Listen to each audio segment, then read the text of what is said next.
ووصى بها إبراهيم ببنيه ويعقوب يا بني إن الله اصطفى لكم الدين فلا تموتن إلا وأنتم مسلمون ইয়াকুব এবং ইব্রাহিম আলাইহিস সালাম তার সন্তানদেরকে এই উপদেশ দিয়েছিলেন যে তিনি বলেছিলেন, হে আমার সন্তানেরা, আল্লাহ ছাড়া তোমাদের জন্য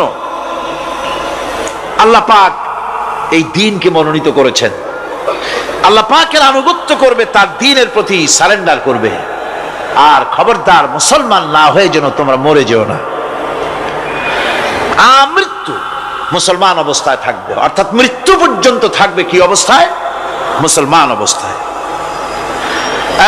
كنتم شهداء إذ حضر يعقوب الموت إذ قال لبنيه ما تعبدون من بعدي। ইয়াকুব আলাইহিস সালাম তার মৃত্যুর সময় জিজ্ঞেস করেছিলেন, ও আমার সন্তানেরা, আমার মৃত্যুর পরে তোমরা কার ইবাদত করবে, তার কার গোলামি করবে? তারা জবাব দিলেন, ক্বালু نعبد إلهك وإله آبائك إبراهيم وإسماعيل وإسحاق إلها واحدا ونحن له مسلمون। নিঃসন্দেহে আমরা ইবাদত করব, গোলামি করব আপনার রবের, আপনার পিতার রবের, এবং আল্লাহর ইবাদত করব। আপনিও আপনার পূর্বপুরুষ ইব্রাহিম, ইসমাইল যে আল্লাহকে ইবাদত করেছে, সে আল্লাহ পাকের ইবাদত আমরা করব এবং তার অনুগত হয়ে থাকব। দাসত্ব এবং পূর্ণাঙ্গ দাসত্বের গোলামীর পূর্ণাঙ্গ নমুনা হচ্ছেন হযরত ইব্রাহিম আলাইহিস সালাম। আল্লাহর গোটা জমিন যখন শিরকের অন্ধকারে ডুবে গিয়েছিল, তখন হযরত ইব্রাহিম আলাইহিস সালাম তাওহীদের আলো জ্বালিয়ে দিয়েছিলেন। এই নিবেদিতদের ইমাম হিসেবে আল্লাহ পাক তাকে ঘোষণা দিলেন। কোরআনে কারীম বলছে, وَإِذَ ابْتَلَى إِبْرَاهِيمَ رَبُّهُ بِكَلِمَاتٍ فَأَتَمَّهُنَّ قَالَ إِنِّي جَاعِلُكَ لِلنَّاسِ إِمَامًا। ইব্রাহিমকে তার রব কয়েকটি বাক্য দিয়ে পরীক্ষা করলেন এবং তিনি সেই পরীক্ষাগুলোতে পাশ করলেন। তখন আল্লাহ রাব্বুল আলামিন তাকে বললেন যে আমি তোমাকে গোটা বিশ্ব মানবতার জন্য, গোটা বিশ্বের সমস্ত মানুষের জন্য আমি তোমাকে নেতা বানাবো। সুবহানাল্লাহি বিহামদিহি। প্রথম পরীক্ষা হলো, গতকাল বলেছি, সে আগুনের পরীক্ষা। সেখানে আল্লাহ পাক তাকে পাশ করালেন, তিনি পাশ করলেন। দ্বিতীয় পরীক্ষা ছিল বিবি এবং নবজাতক সন্তানকে নিয়ে আল্লাহ হুকুম করলেন, এই বিবি আর বাচ্চারে নিয়ে মরুভূমিতে রেখে আসো। মরুভূমিতে যেখানে ঘর নাই, বাড়ি নাই, সেই জায়গায় বিবি এবং বাচ্চাকে রেখে যাওয়ার সময় তিনি বললেন, রব্বানা ইন্নী আসকানতু মিন যুররিয়াতি বিওয়াদিন গায়রি যী যারইন ইনদা বাইতিকাল মুহাররাম। হায় আল্লাহ রাব্বুল আলামিন, আমি পানি এবং তরুলতাবিহীন এক মরুভূমির ভিতরে আমার বংশের একটি অংশকে এখানে রেখে গেলাম। তোমার ঘরের কাছে পুনর্বাসিত আমি তাদের কাছে, এই ঘরের কাছে, সম্মানিত ঘরের কাছে রেখে গেলাম। পরীক্ষায় তিনি পাশ করলেন। হযরতে হাজেরা প্রশ্ন করলেন, ইব্রাহিম, পানি নাই, খাবার নাই, মানুষ নাই, ঘর নাই, বাড়ি নাই, মরুভূমির ভিতরে আমাকে আর আমার বাচ্চারে ফেলে রেখে যাচ্ছ কেন? কোনো জবাব নাই। দুইবার তিনবার প্রশ্ন করলেন। এরপরে তিনি আবার প্রশ্ন করলেন, বললেন, ইব্রাহিম, এটা কি আল্লাহর হুকুম নাকি? হযরত ইব্রাহিম আলাইহিস সালাম নিজের কলিজার টুকরা সন্তান আর বিবিকে রেখে যেতেছেন ভারাক্রান্ত মন নিয়ে। তিনি আকাশের দিকে আঙ্গুল উঁচু করে দেখালেন। হযরত হাজেরা বুঝলেন ইনি তো আল্লাহর পয়গম্বর, আমার কোনো অপরাধে এভাবে ফেলে যাওয়ার কথা নয়। তিনি বুঝলেন এটা আল্লাহর হুকুম। হযরতে হাজেরা বললেন, ইব্রাহিম রে, নিশ্চিন্ত মনে বাড়ি ফিরে যাও, আমার মনে কোনো চিন্তা নাই, কোনো পেরেশানি আর এখন নাই। আল্লাহর হুকুমেই যদি আমাকে মরুভূমির ভিতরে ফেলে যেয়ে থাকো, তাহলে আমি ওই আল্লাহর প্রতি এতটা ভরসা রাখি যে এই মরুভূমির ভিতরে জল পানি শূন্য খাদ্য শূন্য জায়গায় আমি আমার বাচ্চাকে আল্লাহ রব্বুল আলামিন না খাওয়াইয়া মারবেন না। দ্বিতীয় পরীক্ষায় পাশ করল। 3 নম্বরে পরীক্ষা হলো সন্তান বড় হয়ে গেছে, বুদ্ধি হয়েছে, দৌড়াতে পারে। আল্লাহ রাব্বুল আলামিন হুকুম করলেন ছেলেকে জবাহ করো। কত বড় আগুনের পরীক্ষা! কোরআন শরীফ বলছে হযরত ইব্রাহিম আলাইহিস সালাম নিজের ছেলেকে ডেকে নিয়ে বললেন, ইয়া বুনাইয়া ইন্নী আরা ফিল মানামি আন্নী আযবাহুক ফানজুর মাযা তারা। হে আমার কলিজার টুকরা সন্তান, আমি স্বপ্নে দেখেছি যেন আমি তোমাকে জবাহ করতেছি, তোমার রায় কি, তোমার মত কি আমারে শোনাও। ছেলে পয়গম্বর, ছেলে তার জবাবে বললেন, ইয়া আবাতি ফাআল মা তু'মার সাতাজিদুনি ইনশাআল্লাহু মিনাস সাবিরিন। হে আমার আব্বাজান, আপনি যে ব্যাপারে স্বপ্নের ভিতরে আদিষ্ট হয়েছেন আপনি তা কার্যকরী করুন। আমাকে এতটুকু অধৈর্যের মধ্যে পাবেন না, আমাকে ধৈর্যশীলদের মধ্যে পাবেন। আমারে আপনি আল্লাহর হুকুম পালন করেন। আল্লাহ পাক শোনাচ্ছেন, ফালাম্মা আসলামা ওয়া তাল্লাহু লিল জাবিন। পিতা পুত্র দুজনই রাজি হয়ে গেল। পিতা তার ছেলেকে কাঁধ করে গলার উপরে ছুরি ধরেছেন। আল্লাহ রাব্বুল আলামিন ইসমাইল জবাহ হোক এটা আল্লাহ চান নাই, আল্লাহ চেয়েছেন পরীক্ষা করতে। পরীক্ষায় ইব্রাহিম পাশ হয়ে গেলেন। আল্লাহ পাক বলছেন, ওয়ানাদাইনাহু আইয়া ইব্রাহিম ক্বাদ সাদ্দাকতার রুইয়া ইন্না কাযালিকা নাজজিল মুহসিনিন। আমি ইব্রাহিমকে ডেকে বললাম, ইব্রাহিম তুমি তোমার স্বপ্নকে বাস্তবে রূপ দিয়েছো, আর এভাবেই করি আমি মুহসিনিনদেরকে পুরস্কৃত করে থাকি। আল্লাহ পাক খুশি হলেন। আল্লাহ পাক বললেন, ইন্না হাযা লাবালাউল মুবিন। নিঃসন্দেহে এটি একটি বিরাট পরীক্ষা ছিল, ঠিক কি না গণ? আল্লাহ নিজে বলছেন এটা একটি বিরাট পরীক্ষা, আজিম ইমতিহান। সে ইমতিহানে তিনি পাশ করলেন।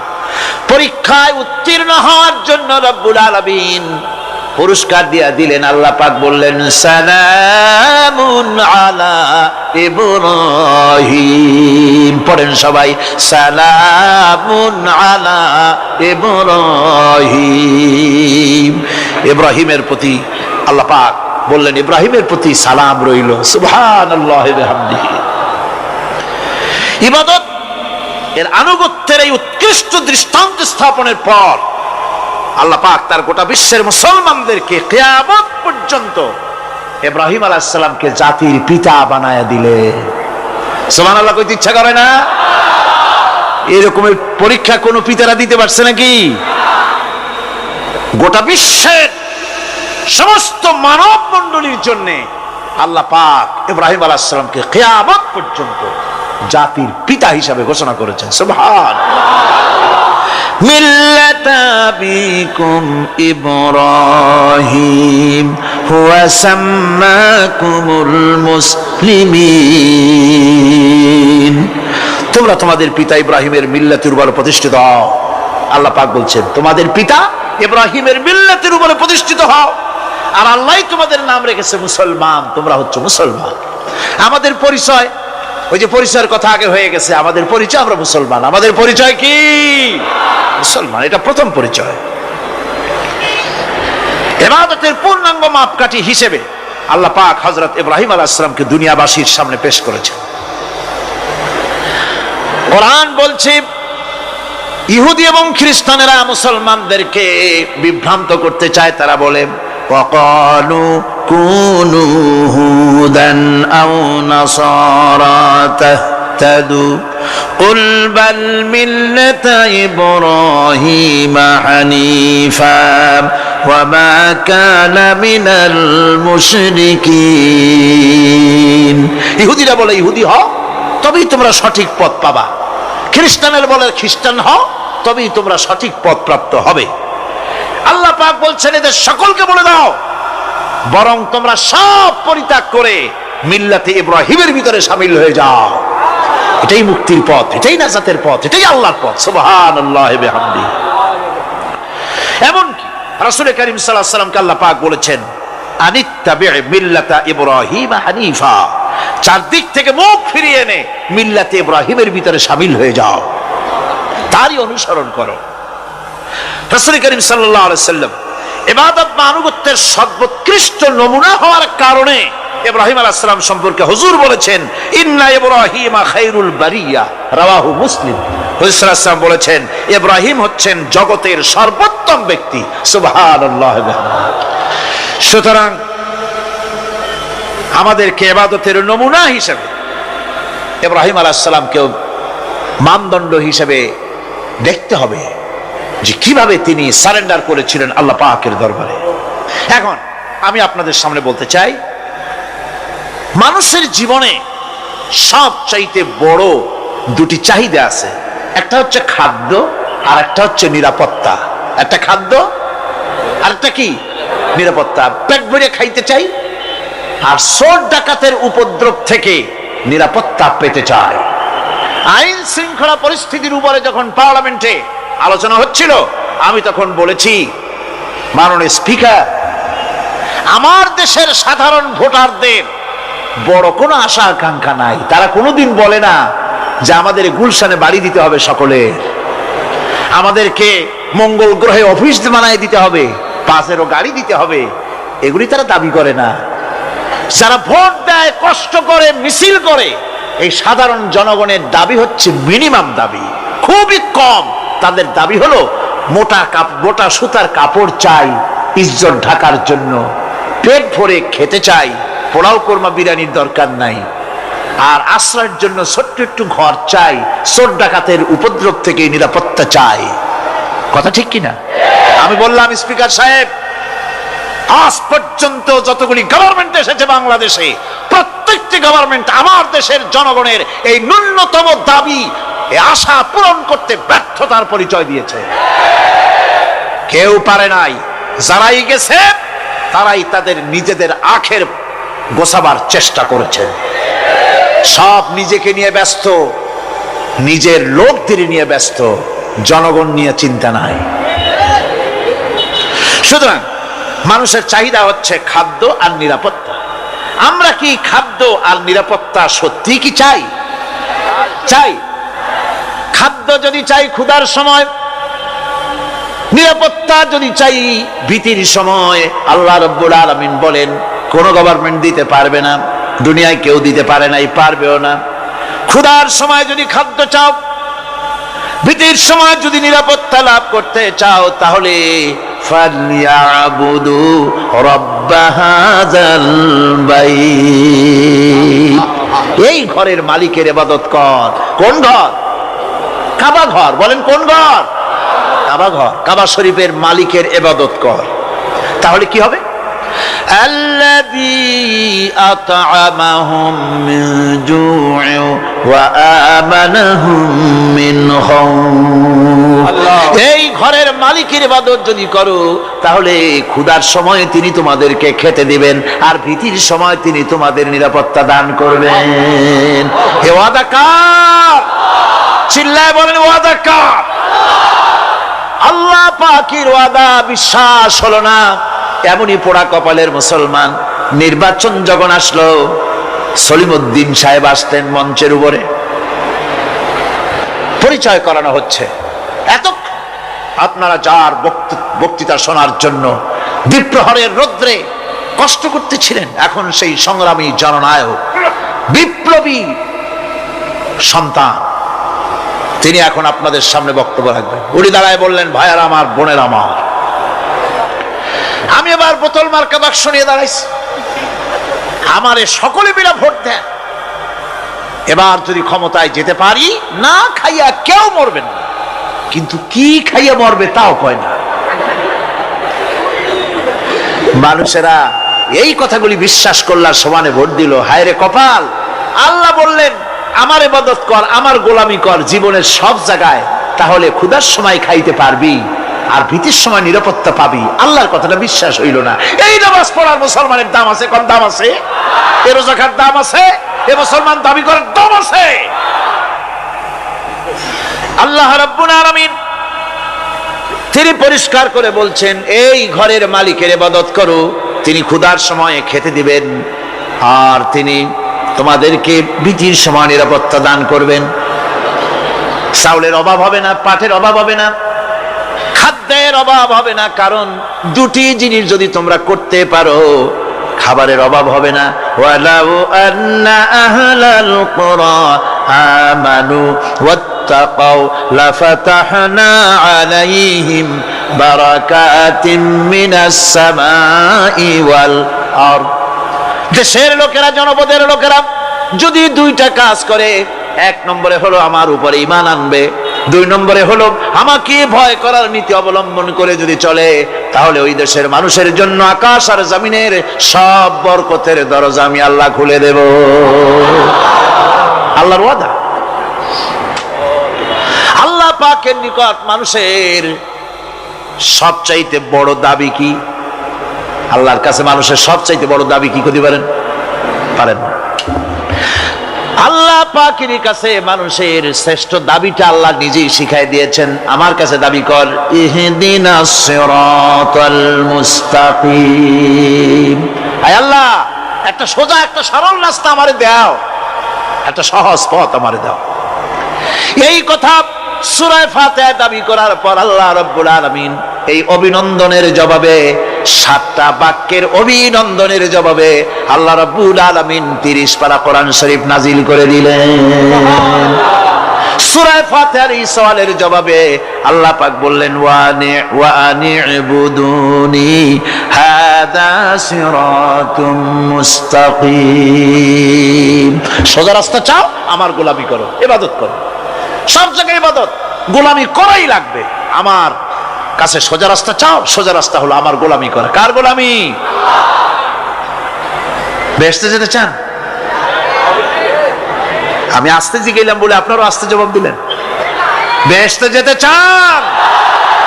সুবহানাল্লাহ।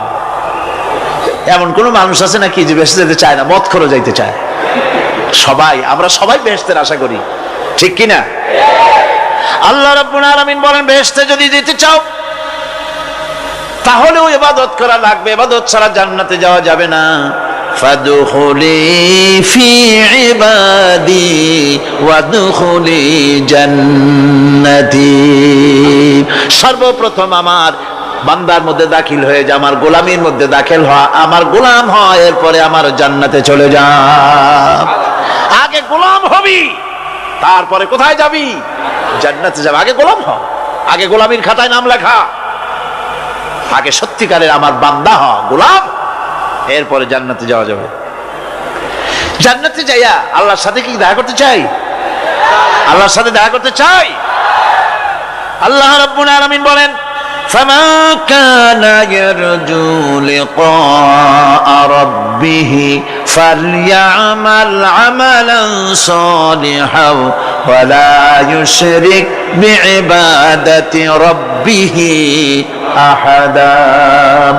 তোমাদের মধ্যে যদি কেউ আল্লাহর সঙ্গে, তার রবের সঙ্গে যদি কেউ দেখা করতে চায়, তাহলে সে যেন ভালো ভালো কাজ করে, নেক কাজ করে, আর তোমার রবের সাথে অর্থাৎ আল্লাহ রাব্বুল আলামিনের সাথে ইবাদতের মধ্যে যেন কাউকে শরীক না করে।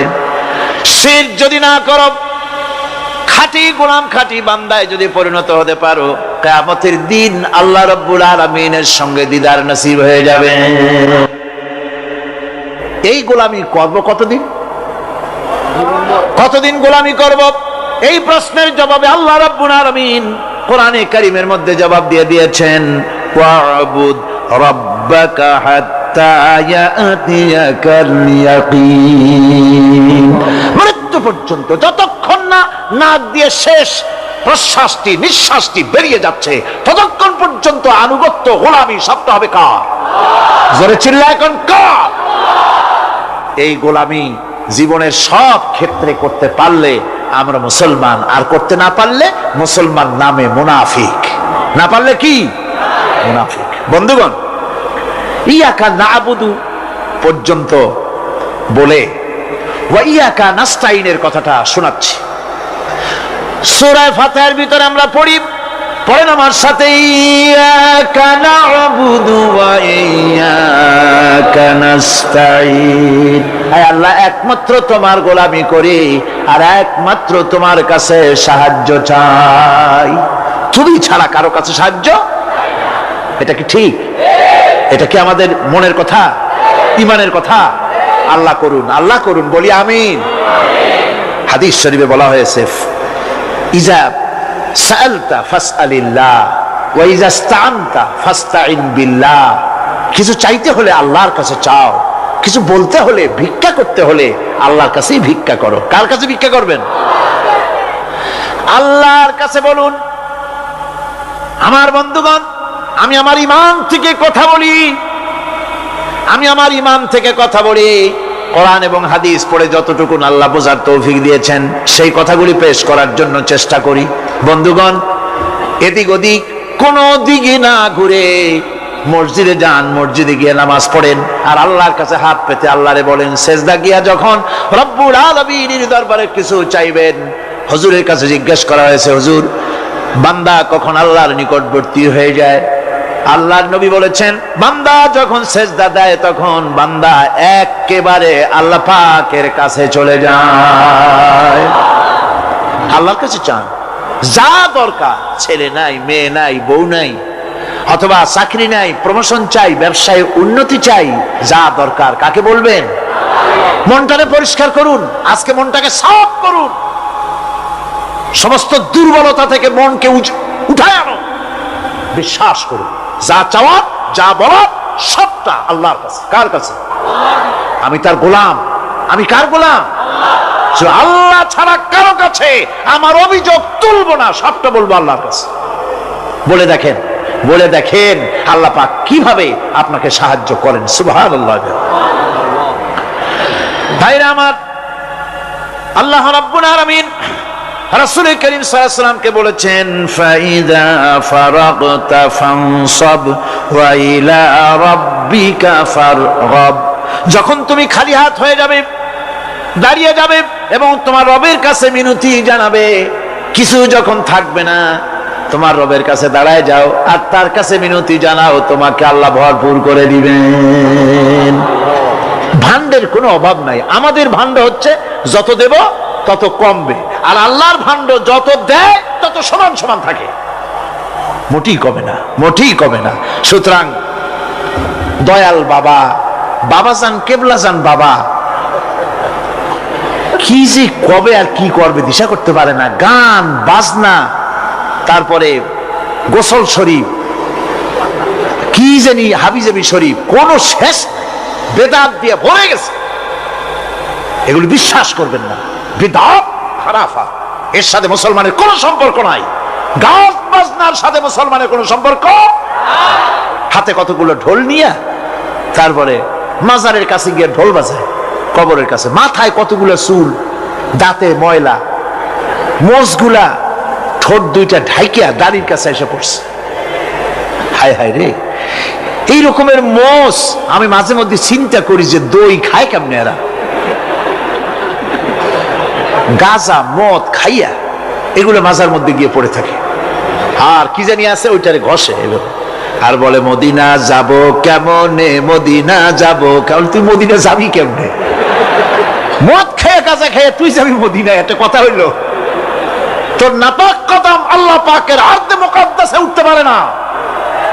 বদকার, জেনাকার, শারাবি, কাবাবি, আল্লাহ পাকের নাফরমান। কতগুলা শালু কাপড় গায়ে দিয়া, মাথায় কতগুলা চুল রাখা, তারপরে গ্রামের নামে শরীফ। আশ্চর্য কথা, এই গ্রামের নাম শরীফ, ওই গ্রামের নামের মাথায় গিয়া শরীফ। শরীফ তো মক্কা শরীফ, মদিনা শরীফ, কোরআন শরীফ, হাদিস শরীফ। আর শরীফের দরকার নাই। শরীফের জাত মারছে গ্রামে গ্রামে শরীফ লাগাইয়া, কর্ণফুলী শরীফ, চন্দ্রকোনা শরীফ। আশ্চর্য কথা। শরীফ শব্দের একটা ইজ্জত থাকা উচিত, ঠিক কিনা কন? আপনাদেরকে সতর্ক হতে হবে। আনুগত্য এবং গোলামি সকল ব্যাপারে আল্লাহ পাকের করতে হবে, চাইতে হবে কার কাছে? আল্লাহর কাছে। আমার এই কথা আপনাদের মনে আছে কিনা জানি না, সম্রাট শাহজাহানের সময় এক ফকির, এক ভিক্ষুক ভিক্ষা করে বেড়াতো। 70-80 বছর বয়স হয়ে গিয়েছে। এক লোক বলছে, সারা জীবন তো তোমার ছোটবেলা থেকে ভিক্ষা করতে দেখলাম। সে বলল, মানুষের দেয় তো 2 পয়সা 1 পয়সা, ভিক্ষা ছাড়া করবোটা কি? লোকটি বলল, তোমার একটা পরামর্শ দেই, একদিন সম্রাটের কাছে গিয়ে যে দেখো, একবারে যা দেবে খাইয়া কুলাইতে পারবে না। সম্রাট শাহজাহান কোথায় আছে এখন? দেখো গিয়া মসজিদে আছে। লোকটি মসজিদের বাইরে গিয়ে দেখে সম্রাট একা হাত তুলে বসে আছে, চোখ থেকে পানি পড়তেছে দর দর করে, দাড়ি ভিজে জামায় পড়তেছে, বহুক্ষণ দাঁড়িয়ে আছে। এরপরে সম্রাট তার মুনাজাত শেষ করে বেরিয়ে আসছেন। ফকিরের সঙ্গে দেখা। ফকির বলল, আসসালামু আলাইকুম। তিনি বললেন, ওয়ালাইকুম আসসালাম ওয়া রাহমাতুল্লাহ। ফকির রওনা করেছে। বাদশা বলছে, তুমি তো একজন ভিক্ষুক মানুষ বলি মনে হয়, আমার কাছে তো কেউ কিছু না চাইয়া যায় না, তুমি যে কিছু না চেয়েই চলে যাচ্ছ। ভিক্ষুক বলছে, জাহাপানা, সত্যি কিছু চাইতে এসেছিলাম আপনার কাছে, কিন্তু আপনার অবস্থা দেখে আমার জ্ঞানের চোখ খুলে গেছে। আমি দেখতে পেলাম, আমি যে সম্রাটের কাছে ভিক্ষা চাইতে আসলাম, আমি তো শুধু তাকায় আছি, আমি তো কান্দি না, বরং আমি যার কাছে চাইতে এসেছি তিনি আমার চাইতে আরো নগণ্য ভিক্ষুকের মতো হয়ে কার কাছে যেন হাত পেতে চোখের পানি ফেলে কান্দে। মনে মনে ভাবলাম, সম্রাট কান্দে যে সম্রাটের কাছে, ওই আল্লাহ সারা জীবনে কারো কাছে কিছু চাইব না। আল্লাহর কাছে চাওয়ার অভ্যাস করুন, তিনি দিতে পারেন, সবকিছু তার আছে। এই বিশ্বাস মনের ভিতরে জমাতে হবে, তাহলেই সত্যিকারের মুসলমান আমরা হব। আল্লাহ পাক সত্যিকারের গোলাম আমাদেরকে বানাবেন। আমরা বলি আমিন। আল্লাহ রাব্বুল আলামিনের সুস্পষ্ট কথা হলো এই যে, আল্লাহর বিনা অনুমতিতে কেউ তোমার কোনো ক্ষতি করতে পারবে না। জোরে কোন সুবহানাল্লাহ। কেউ ক্ষতি করতে পারবে না। আবার নির্ধারিত সময় আসার আগে মৃত্যু তোমার হবে না। মৃত্যুর যখন নির্ধারিত সময় হবে তখনই মৌত হবে, এর আগে হবে না। আল্লাহ পাক বলেছেন, ওয়ামা কানা লিনাফসিন আন তামুতা ইল্লা বিইযনিল্লাহি কিতাবাম মুআজ্জালা। আল্লাহ পাক বলেন, আমার নির্ধারিত সময় আসার আগে 1 সেকেন্ড আগে মরবে না, 1 সেকেন্ড পরেও মরবে না। অনেকে বলে অমুকের অকাল মৃত্যু হয়েছে, বলে না? বলে কিনা অকাল মৃত্যু হয়েছে? এটা বাজে কথা। কিসের অকাল মৃত্যু? কালেই মরছে, হায়াত ওখানেই শেষ। হায়াত থাকতে 1 সেকেন্ড আগে 1 সেকেন্ড পরে মৃত্যু হবে না। যখন নির্ধারিত সময় আসবে সেই সময় মরবে, এর আগে বা পরে মৃত্যু হবে। মৃত্যু নির্ধারিত সময়ের আগে মরবে না মানুষ। বাহানায় হোক, ওসিলায় হোক, মরণ যেখানে আছে সেখানে যাওয়াই লাগবে। এই জন্যে কবি বলছেন, দো চিজ আজ দো চিজ কাসাদ জোরে জোর, একে আবেদানা দিগার খাকে গোর। দুটি জিনিস মানুষকে টানে, একটা হলো খাদ্য, আর একটা হলো মৃত্যু। খাবার যেখানে আছে সেখানে যেতেই হবে, আর মৃত্যু যেখানে আছে সেখানেও যেতে হবে। কোরআনে কারিমে রব্বুল আলামিন বলেন, কুল লাউ কুনতুম ফি বুয়ুতিকুম লাবারাযাল্লাযীনা কুতিবা আলাইহিমুল কাতলু ইলা মাদাজিহিম। আল্লাহ পাক বলেন, হে নবী তুমি বলে দাও, তুমি শোনায় দাও, যাদের ভাগ্যে নিহত হওয়া আছে তারা যদি তাদের বিছানায় শুয়েও থাকে, প্রকোষ্ঠের ভিতরে থাকে, মৃত্যু সেখানে গিয়ে হাজির হবে, ওখানেই মৃত্যু হয়ে যাবে। মৃত্যুর সময় আসতে পরে মানুষকে মোটেই সময় দেওয়া হবে না। সময় যখন আসবে সময় মতো তাকে বিদায় নিতে হবে। সুতরাং ঈমান, আল্লাহর প্রতি ঈমান আনলে পরে মানুষের ভিতরে নির্ভীকতার সৃষ্টি হয়, সে কাউকে পরোয়া করে না আল্লাহ ছাড়া। চিল্লায় কোন সুবহানাল্লাহ। আরো জোরে বলেন সুবহানাল্লাহ। সাহস, বুক ভরা সাহস তার মধ্যে আসবে। এরপরে আল্লাহর প্রতি ঈমান আনার জন্য, ঈমান আনলে পরে আরেকটি উপকার মানুষের হয়, এটা হলো 4 নম্বর উপকার। এটা কয় নম্বর? 4 নম্বরের উপকার হলো আল্লাহর প্রতি মানসিক প্রশান্তি আসে। সেই মানসিক প্রশান্তিটা হলো এই, ইমানদার কখনো হতাশ হয় না, ইমানদার কখনো হতাশায় ভোগে না, নিরাশায় ভোগে না। যেহেতু কোরআন শরীফের ভিতরে আল্লাহ পাক বলেছেন আল্লাহর রহমত থেকে কেবল কাফেররা ছাড়া আর কেউ নিরাশ হয় না। আল্লাহর রহমত থেকে নিরাশ হয় কারা? জোরে কোন, কারা নিরাশ হয়? আর কেউ আল্লাহর রহমত থেকে নিরাশ হয় না। সুতরাং আল্লাহর প্রতি এই আশা, ভরসা, আল্লাহর প্রতি এ ধরনের একটি প্রশান্তি মনের মধ্যে থাকে, সে হতাশ হয় না। কারণ আল্লাহর প্রতি ঈমান আশায় তার বুক বেঁধে দেয়।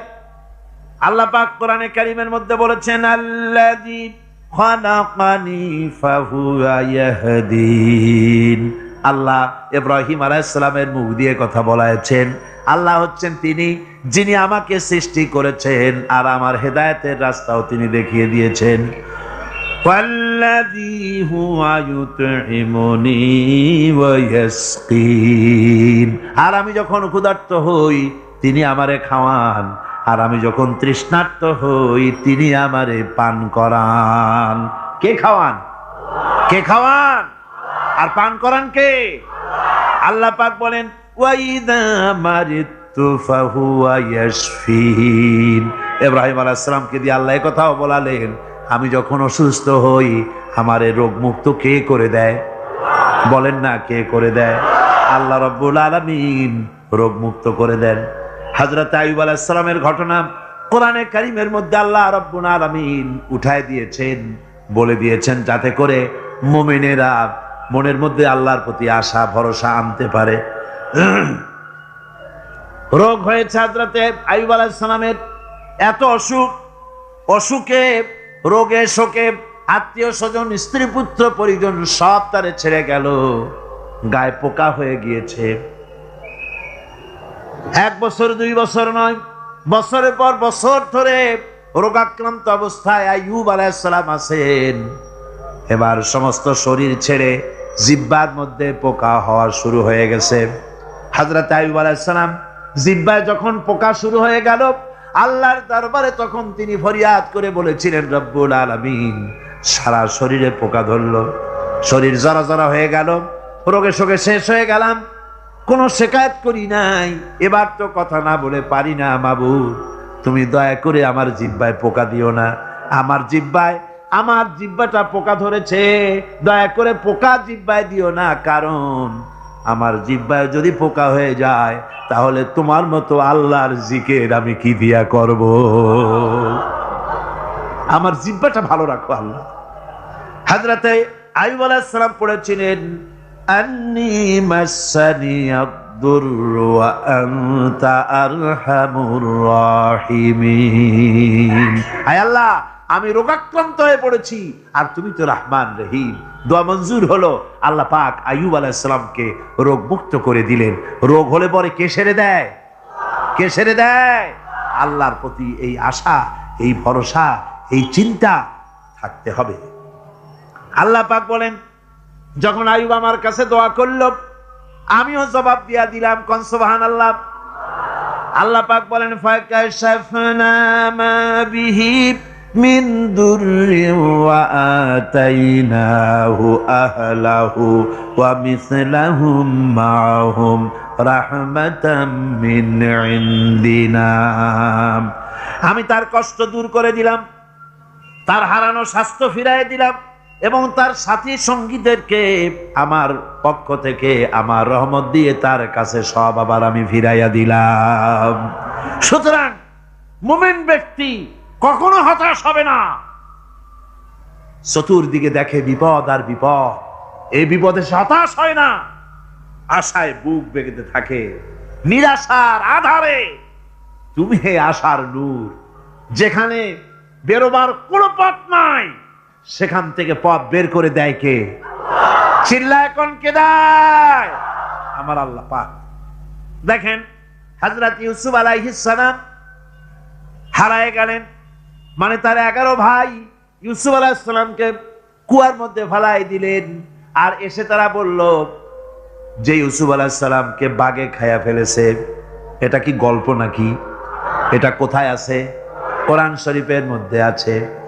ওই 11 ভাই মনে করেছিল ইউসুফ আলাইহিস সালাম রে কুয়ার মধ্যে ফেলাই দিলাম, এ কুয়ার মধ্যে পচে মরবে, শেষ হয়ে যাবে।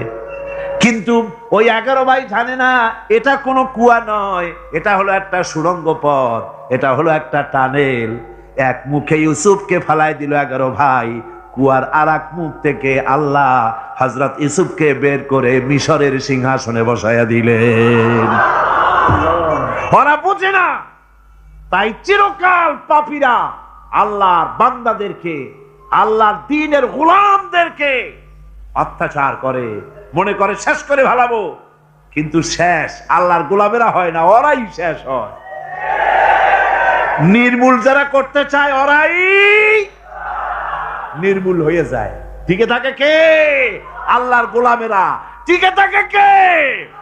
আল্লাহর গোলামেরা টিকে থাকে। নির্মূলেরিয়া নির্মূলই হয়ে যায় সব সময়। ঠিক কিনা কর? জোরে বলেন ঠিক কিনা? ভাইরা আমার, হযরত ইয়াকুব আলাইহিস সালাম ছেলের চিন্তায় চিন্তায় চোখ দুটা অন্ধ হয়ে গেছে, কাঁদতে কাঁদতে চোখ অন্ধ হয়ে গেছে। কিন্তু হতাশ হন নাই, কারণ হতাশ হবে কেবলমাত্র কাফেরেরা। হতাশ হয় কারা? আল্লাহ বলেছেন হতাশ হয় কাফের, ইমানদার কখনো হতাশ হয় না। হযরতে ইয়াকুব আলাইহিস সালাম ছেলে হারাইয়া কি বলতেছেন শোনেন।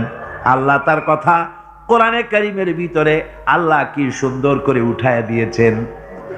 হযরতে ইয়াকুব পড়তেছেন, ফাসাবরুন জামিলুন আসাল্লাহু আইয়াতিয়ানি বিহিম জামিআন ইন্নাহু হুয়াল আলিমুল হাকীম। ফাসাবরুন জামিল, ধৈর্য ধারণ করাই এখন আমার জন্য উত্তম। আমি এখন ধৈর্য ধারণ করব, হয়তো শীঘ্রই আল্লাহ আমার যাদের হারাইছি তাদের সকলকে আল্লাহ আমার কাছে ফিরিয়ে দিবেন। তিনি সুবিজ্ঞ, তিনি প্রচন্ড ক্ষমতার মালিক। আশায় বুক বেঁধে থাকলেন তিনি। আর ইউসুফ আলাইহিস সালাম আজকে প্রেসিডেন্ট। তিনি মিশরের কি? তিনি কি? তিনি 11 ভাই গেছে সেইখানে খাবার আনার জন্য। হযরত ইউসুফ আলাইহিস সালামের চিনতে কোনো কষ্ট হয় নাই। ওরা তো চেনে নাই, কিন্তু ইউসুফ আলাইহিস সালাম চিনে ফেলেছেন। হযরত ইউসুফ কোনো প্রতিশোধ নিলেন না। হযরত ইউসুফ পরিচয় দিলেন আর বললেন, ভয় পাইও না, খাদ্য তোমাদেরকে দিয়া দিব। তোমাদের ব্যাপারে আমার বক্তব্য হচ্ছে লা তাসরিবা আলাইকুমুল ইয়াউম, তোমাদের বিরুদ্ধে আমার কোনো ক্ষোভ নাই, বিদ্বেষ নাই, মাফ করে দিলাম। এই জামাটা নিয়ে যাও, আমার আব্বার জন্য এই জামাটা নিয়ে যাও। জামা নিয়ে যাচ্ছে মিশর থেকে। কোথায়? কেনান। কোথায়? মিশর। মিশর থেকে ইউসুফ আলাইহিস সালামের জামা নিয়ে ছেলেরা কেনানের দিকে যাচ্ছে। আর এদিকে হযরত ইয়াকুব বলতেছেন, আমি যেন আমার নাকের ভিতরে ইউসুফের গন্ধ পেতেছি। সুবহানাল্লাহ। জামা চলে এলো, চোখের উপরে তিনি রাখলেন, আল্লাহ চোখ ভালো করে দিলেন। সুবহানাল্লাহ। ভাইরা আমার, এই জন্য যারা আল্লাহর উপরে ভরসা করে, আল্লাহর ঈমান যাদের মধ্যে এসে যায়, ঈমান বিল্লাহর বড় উপকার হলো সে হতাশ হয় না। যত বড় বিপদ হোক হতাশ হয় না। দেখেন ইউসুফ আলাইহিস সালাম কি কেমন করে জুলাইখা ঘেরাও করে ফেলে দিয়েছে। দরজা বন্ধ, তালা বন্ধ, জানালা বন্ধ, ছিটকানি মারা, খিল মারা, তালা দেওয়া, বেরোবার কোনো পথ নাই। চতুর্দিকে নগ্ন চিত্র। এবার জুলাইখার প্রবৃত্তিকে চরিতার্থ করতে হবে, খারাপ কাজ করতে হবে, বেরোবার পথ নাই। হযরত ইউসুফ আলাইহিস সালাম তিনি জানেন দরজা সব বন্ধ, পালাবার পথ নাই। কিন্তু আল্লাহ রাব্বুল আলামিনকে তিনি ভয় করলেন। যুবক মানুষ, আল্লাহ রাব্বুল আলামিনকে ভয় করলেন। রব্বুল আলামিনকে ভয় করে তিনি তালাবদ্ধ দরজার দিকে দৌড় মারলেন। রব্বুল আলামিন আপন কুদরতে সবগুলি দরজা খুলে দিলেন। ওয়া ইয়াত্তাকিল্লাহা ইয়াজআল লাহু মাখরাজা। যে ব্যক্তি আমারে ভয় করে, আমার পথে চলতে চায়, আমি রাস্তা খুলে দেই। সুবহানাল্লাহ বিহামদিহি। সুতরাং ইমানে বুক বাঁধো জওয়ানেরা, তরুণেরা, হতাশ হওয়ার কোনো কারণ নাই, আশায় বুক বেঁধে থাকো। আপনারা বলেন, এই পৃথিবীতে ইউনূস আলাইহিস সালাম যে বিপদে পড়ছিলেন, এর চাইতে বড় বিপদ পৃথিবীতে কিছু হতে পারে? আপনাদের চিন্তায় বুঝি পারে? এই দিকের লোকেরা কথাই কয় না মুঠো। কি বলেন, পারে? এত বড় বিপদ চিন্তাও করা যায়? কোরআনে কারীমের মধ্যে আল্লাহ রাব্বুল আলামিন বলেন, ওয়াযান্নুন ইয যাহাবা মুগাদিবান ফাযান্না আন লান নাকদিরা আলাইহি। ইউনূস আলাইহিস সালামকে যখন মাছে গিলে ফেলে দিল, মাছ এবার পানির অতল তলদেশে চলে গেছে। মাছের পেটের ভিতরে দরজা নাই, জানালা নাই, ছিদ্র নাই, পালাবার কোনো পথ নাই। আছে? আছে? ফানাদা ফিল যুলুমাতি আন লা ইলাহা ইল্লা আনতা সুবহানাকা ইন্নী কুনতু মিনাজ জালিমিন। জানেন নাই দোয়া? পড়েন সবাই, লা ইলাহা ইল্লা আনতা সুবহানাকা ইন্নী কুনতু মিনাজ জালিমিন। আয় আল্লাহ, তোমার পবিত্রতা ঘোষণা করতেছি, তুমি ছাড়া কেউ নাই, আমার তো আর বাঁচার উপায় নাই, আমি আমার উপরে জুলুম করেছি, আর তোমার পবিত্রতা ঘোষণা করতেছি। জিকির করতেছেন তিনি মাছের পেটের মধ্যে বসে। আল্লাহ রাব্বুল আলামিন বলেন, ইউনূস আলাইহিস সালাম মাছের পেটের ভিতরে বসে যে চিৎকারটা মারলেন, দুনিয়ায় কোনো তার বন্ধু বান্ধবেরা শোনে নাই, কোন রাজা বাদশারা শোনে নাই। মাছের পেটের মধ্যে ফানাদা ফিল যুলুমাত, যুলুমাত হলো জমায় কাসির। এখানে তিনটা অন্ধকার ছিল। কয়টা অন্ধকার? একটা হলো মাছের পেটের অন্ধকার, একটা হলো রাতের অন্ধকার, আরেকটা হলো পানির অন্ধকার। ত্রিবিধ অন্ধকারের ভিতর থেকে ইউনূস আলাইহিস সালাম হতাশ হয়ে যান নাই, তিনি চিৎকার মেরে আল্লাহরে ডাক দিলেন। আল্লাহ কয়, আমি ডাক শুনছি, কেউ তোমার ডাক শোনে নাই, আমি তোমার আরশের মালিক, আমি আল্লাহ শুনতে পেয়েছি, শুধু শুনি নাই, জবাবও দিয়া দিলাম। ফাস্তাজাবনা লাহু ওয়া নাজ্জাইনাহু মিনাল গাম্মি ওয়া কাযালিকা নুজিল মুমিনিন। পড়েন না সবাই, ফাস্তাজাবনা লাহু ওয়া নাজ্জাইনাহু মিনাল গাম্মি ওয়া কাযালিকা নুজিল মুমিনিন। আমি আল্লাহ পাক বলেন, আমি ইউনূসের ডাক শুনলাম, ডাকের জবাব দিয়া দিলাম, আর মাছের পেটের ভিতরে বেদনার সৃষ্টি করে দিলাম। মাছ এবার ভেসে উঠলো। মাছের আর এখন কোন উপায় নাই বমি করা ছাড়া। মাছ কিনারায় চলে এলো, ইউনূসকে বমি করে ফেলে দিল। আল্লাহ কয়, শোনো দুনিয়ার মানুষেরা, শুধু ইউনূস আলাইহিস সালামকে নয়, ওয়া কাযালিকা, এইভাবে করে আমার মুমিন বান্দারা যদি বিপদে পড়ে আর আমারে ডাকে, আমি রব্বুল আলামিন এইরকম বিপদ দিয়া বাঁচাইয়া দেব। বিপদ থেকে বাঁচাবেন কে?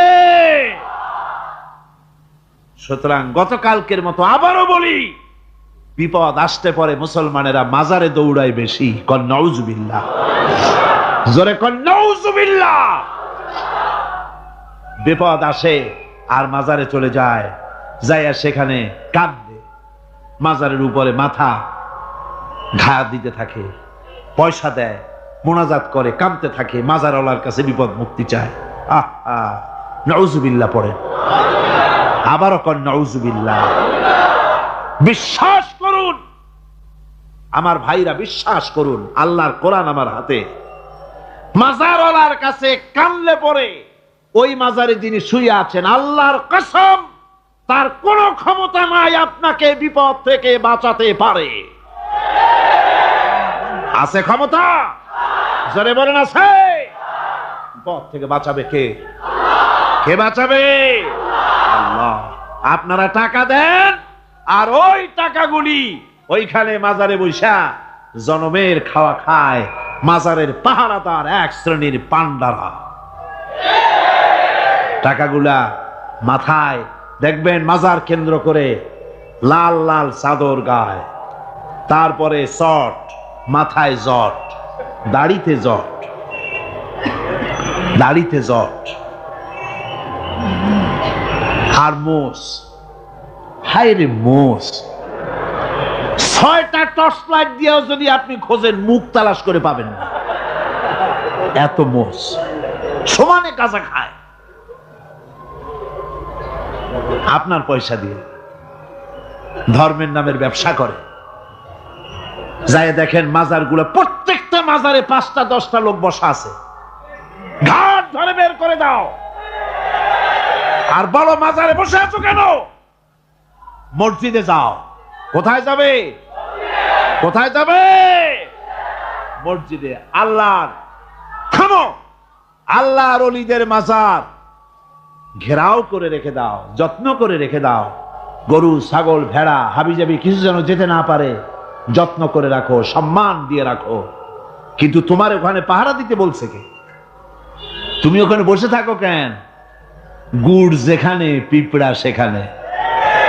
পয়সা দেওয়া বন্ধ করে, একটারও পাবেন না ওখানে। ঠিক কিনা কর? সব ধান্দাবাজ পয়সার লোভে ওখানে বসে থাকে, গাঁজা খায়, মদ খায়, নামাজ পড়ে না। আর আপনার টাকা দিয়া খোঁজ নিয়ে দেখেন মাজারের মুতল্লি যত আছে সব বাসের মালিক, ট্রাকের মালিক, কোটি কোটি টাকার ব্যবসা করে। সুতরাং এগুলি ছাড়েন, এ ধান্দাবাজি বন্ধ করুন। মাজারের সাথে কোনো সম্পর্ক নাই। মুসলমানের সম্পর্ক কেবল মসজিদের সাথে। কিসের সাথে? মসজিদের সাথে সম্পর্ক গড়ে। আমার বন্ধুগণ, বিপদ আসলে পরে কবরের কাছে যাওয়া নয়, বিপদ আসলে পরে মসজিদে যান, 2 রাকাত কাজায়ে হাজাতের নামাজ পড়েন। রাসূলুল্লাহ পড়েছেন, কাজায়ে হাজাতের নামাজ পড়েন, সেজদায় পড়ে গিয়ে আল্লাহর কাছে কান্দেন, আপনার বিপদ আল্লাহ রব্বুল আলামিন দূর করে দিবেন। আহারে, এমন আল্লাহরে থুইয়া কি যে বলবো, মানুষের যে কি হইছে। আমি সিলেটে দেখেছি শাহজালাল রহমতুল্লাহ আলাইহি, আল্লাহর ওলি, শাহ আমানত আল্লাহর ওলি, শাহ মাখদুম আল্লাহর ওলি। এই ওলিরা কোনদিন বলে যায় নাই যে আমার মাজারে পাহারা দিয়ে তোমরা টাকা আদায় করো। বলছে কেউ? শাহজালাল রহমতুল্লাহ আলাইহির মিশন কি ছিল, আর এই পাগলেরা করে কি? হযরত শাহজালালের তরবারি আজও আছে। আমি তরবারি দেখেছি, দোধারি তরবারি হাতে নিয়ে এসেছেন। এক হাতে ছিল তরবারি, আর এক হাতে ছিল আল্লাহর কোরআন। যখন সিলেটে ঢুকলেন, গৌর গোবিন্দ তার সব কিছু, তিনি আজান দেওয়ালেন। আজান শোনা মাত্র মূর্তিগুলো কাঁপতে লাগলো। গৌর গোবিন্দের কলজা গলার কাছে চলে আসছে, জিজ্ঞেস করছে ব্যাপারটা কি, এরকম হচ্ছে কেন? জ্যোতিষীরা বলল যবন এসেছে, মেলেচ্ছ এসেছে, আর উপায় না। শাহজালাল রহমতুল্লাহ আলাইহি তিনি বসলেন গেটের কাছে, এবার সব পালাচ্ছে। গৌর গোবিন্দ বলল সাপুরিয়াদের ডেকে যে আমারে একটা বাক্সের মধ্যে ভরিয়া সাপ বলে চালাই দিও, আমি সামনে পড়তে চাই না। ভয়তে কলজা গলার কাছে চলে আসছে শুধু আজান শুনে। এরপরে লোক সব চলে যাচ্ছে, উনি দেখতেছেন যাও যাও যাচ্ছে সব। তারপরে ঝুড়িতে করে যাচ্ছে সাপুরিয়ারা, তোমাদের মধ্যে কি সাপ? যাও যাও যাও। এরপরে বড় একটা বাক্স, ওইটার মধ্যে কি? কাজে হুজুর আমরা সাপ খেলা দেখি, এর মধ্যে সাপ। নামাও, আমি সাপ খেলা দেখবো, নামাও ওটা। এরপরে বাক্স খুলছে, দেখে যে আসল সাপ বাইর হয়েছে। গৌর গোবিন্দ বলল যে আমার রাজত্ব ছেড়ে দিলাম, আমারে জানে বাঁচা। শাহজালাল রহমতুল্লাহ আলাইহি বললেন আমি তো মারতে আসি নাই, আমি তো হত্যাকাণ্ড করতে আসিনি, আল্লাহর দ্বীনকে নিয়ে এসেছি। তিনি ক্ষমা করে দিলেন। সেই শাহজালাল রহমাতুল্লাহ আলাইহির মাজারে লোকেরা বিভিন্ন জায়গা দিয়ে যায়, বাস ভরে ভরে যায়, যাইয়া চাদরের উপরে যাইয়া মাথা ঘা দিতে থাকে আর কাঁদতে থাকে।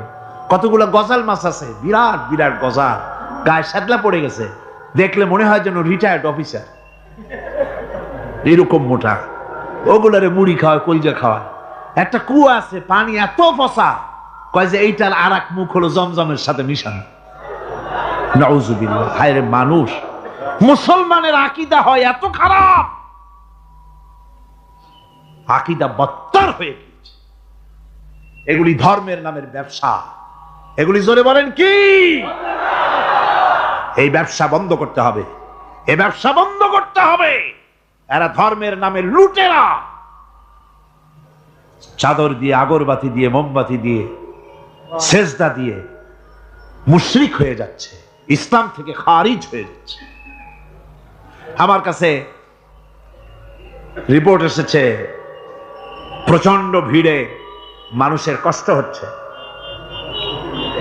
তো কি করা যাবে? আমি বললাম ভিড়, আর আপনারা যদি ভিড় দেখতে চান তাহলে তো সব লোক দাঁড়ায় যাবে, আপনাদের তো দেখার দরকার নেই। একটু চেপে চেপে বসেন আর জোরে সোরে জিকির করেন, লা ইলাহা ইল্লাল্লাহ, লা ইলাহা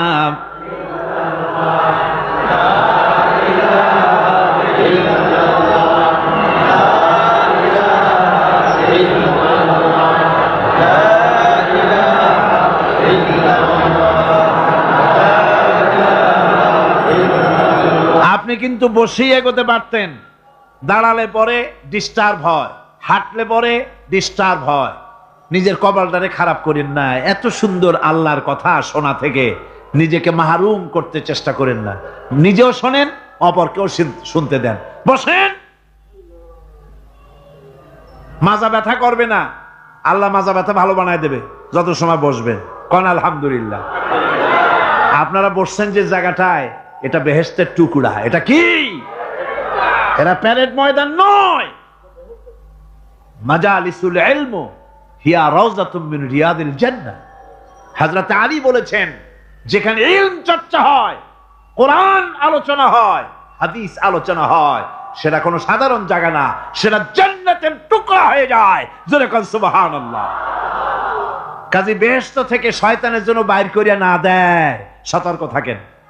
শয়তান কি চায় যে আপনি সারাক্ষণ শোনেন? কি কোন চায়? চায় না। শয়তানের খপ্পরে পড়েন না, বসেন আর শোনেন। ইমানদার যখন বিপদে জর্জরিত হতে থাকে তখন সে ভেঙে পড়ে না, তখন অন্ধকারের, বিপদের অন্ধকার বিদীর্ণ করে আলোর এক প্রভা তার চোখের সামনে উদ্ভাসিত হয়ে ওঠে। সেটা কি? সেটা হলো আল্লাহ রাব্বুল আলামিনের বাণী, ফাইন্না মাআল উসরি ইউসরান, ইন্না মাআল উসরি ইউসরা। আল্লাহ পাক বলেন, জেনে রাখো, দুঃখ এবং কষ্টের সাথে রয়েছে সুযোগ আর সুবিধা, আর অসচ্ছলতার সাথে রয়েছে উদার সচ্ছলতা। জোরে কোন সুবহানাল্লাহ। কাজে ভয় পাওয়ার কারণ নাই, হতাশ হওয়ার কারণ নাই। মন আশায় বুক বেঁধে রাখো। গুনাহ করেছ, হতাশ হয়েও না। যুবকদের গুনাহ করা স্বাভাবিক। ইউনিভার্সিটির ছাত্র, কলেজের ছাত্র, প্রফেসর, শিক্ষক, অফিসার ঘুষ খেয়েছেন, জিনা করা হয়েছে, মদ খাওয়া হয়েছে, মিথ্যা কথা বলা হয়েছে, যাই কিছু করেন না কেন ভয় পাওয়ার কারণ নাই, নিরাশ হওয়ার কোনো দরকার নাই। আল্লাহ পাক ডেকে বলেছেন, কুল ইয়া ইবাদিয়াল্লাযীনা আসরাফু আলা আনফুসিহিম লা তাকনাতু মির রাহমাতিল্লাহ। আরে আমার আল্লাহর মতো এত ভালো আর কেউ আছে? এত দরদ আর কারো আছে? আমার আল্লাহ বলেন, ও নবী, আপনি শুনায় দেন, হে আল্লাহর বান্দারা, তোমরা যারা নিজেদের উপরে বাড়াবাড়ি করেছো, নিজেদের উপরে জুলুম করেছো, অত্যাচার করেছো, আমি আল্লাহর রহমত থেকে নিরাশ হয়ে যেও না। মানুষ যদি অপরাধ করে, বাপের সাথে অপরাধ করেছে, মায়ের সাথে অপরাধ করেছে, মা বাবা সন্তানের চাইতে এত বড় কল্যাণকামী তো আর কেউ নাই, কিন্তু মা বাবা কোনোদিন বলে না আয় আমার ছেলে তোরে মাফ করে দেই, এরকম বলে নাকি? মন চায় ছেলে যদি মাপ চাইতো খুশি হয়ে মাফ করে দিতাম, কিন্তু কেন যে আসে না, ডাকে না যে আয় মাফ করে দেই। মা বাপ আপনাকে এত ভালোবাসে, সেই মা বাপও আপনাকে বলে না যে আয় মাফ করে দেই।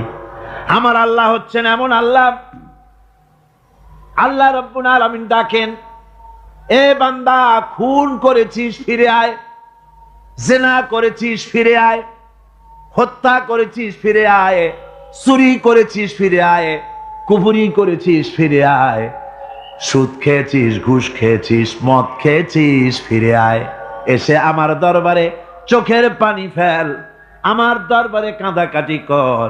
ইন্নাল্লাহা ইয়াগফিরুয যুনুবা জামিআ ইন্নাহু হুয়াল গফুরুর রহিম।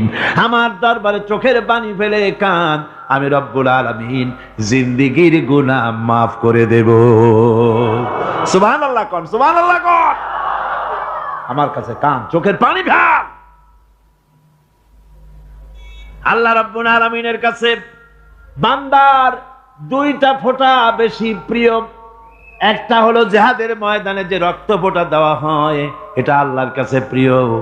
আর আল্লাহর ভয়তে গুনার জন্য লজ্জা করে অনুশোচনা করে বান্দা যখন চোখের পানি ছেড়ে দেয়, আল্লাহর কাছে এটা অত্যন্ত প্রিয়। নবীজি বলেছেন, বান্দা যখন গুনার ভয়তে, আল্লাহর ভয়তে, জাহান্নামের ভয়তে অনুশোচনা করে যখন চোখ দিয়া পানি ছেড়ে দেয়, ওই চোখের পানি নাকের অর্ধেক আসতে না আসতে আল্লাহ রাব্বুল আলামিন বান্দারে মাফ করে দেন। আল্লাহ বরদাস্ত করতে পারেন না যে বান্দা কান্দু। আমার ভাইরা, আল্লাহর রহমত এই পৃথিবীতে, আল্লাহর রহমতকে 100 ভাগ করা হয়েছে। আল্লাহর রহমতের কত ভাগ? এই 100 ভাগের 1 ভাগ সারা পৃথিবীতে ছড়াই দেওয়া হয়েছে। আর 99 ভাগ কার কাছে? আল্লাহর কাছে। একটা ভাগ দুনিয়া ছড়ানো হয়েছে আদম আলাইহিস সালাম থেকে নিয়ে এই পর্যন্ত, এখান থেকে নিয়ে কিয়ামত পর্যন্ত পৃথিবীতে যত মানুষ আসবে, যত প্রাণী আসবে, তাদের মধ্যে প্রাণী জগতেও গাভী তার বাছুরকে ভালোবাসে, ঠিক কিনা? হাতি তার বাচ্চাকে ভালোবাসে, ঠিক কিনা? মুরগি তার বাচ্চাকে ভালোবাসে কিনা? প্রত্যেক মাই তার সন্তানকে ভালোবাসে মানুষের মতো। এই ভালোবাসা, স্নেহ, এই মমতা, এই করুণা, এই মহব্বত একটা ভাগ দুনিয়ায় দেওয়ার পর আপনি আর আমি যতটুকুন ভাগে পেয়েছি, সেই মহব্বতে, স্ত্রীর মহব্বতে অস্থির, মায়ের মহব্বতে অস্থির, সন্তানের মহব্বতে অস্থির। এখন চিন্তা করেন, একটা ভাগ সারা পৃথিবীতে বিতরণ করার পর যেটুক পেয়েছি, তাতে যদি এত মহব্বত হয়, তাহলে এর 99 ভাগ মহব্বত যে আল্লাহর কাছে জমা আছে, এই বান্দার জন্য তার কত মহব্বত, এই বান্দার জন্য কত করুণাতা, কত মহব্বততা, কত দয়াতা। এজন্য আল্লাহ রাব্বুল আলামিন বলেছেন, নাব্বি ইবাদি আন্নি আনাল গফুরুর রহিম। ও আমার নবী, সুসংবাদ দিয়ে দাও, বান্দাদেরকে শোনায় দাও যে আমি আল্লাহ তাআলা ক্ষমাশীল আর দয়াবান।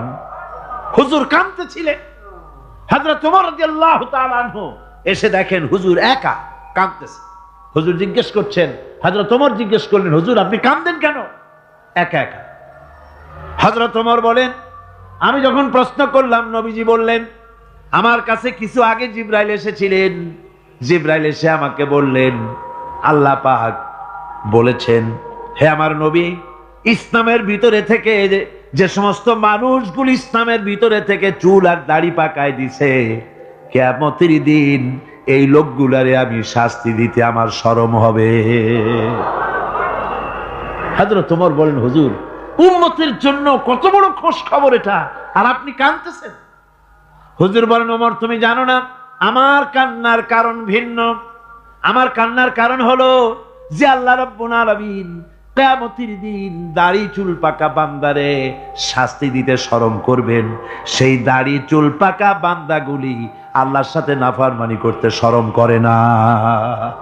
আমি এই লজ্জায় কাঁদতেছি ভাইরা।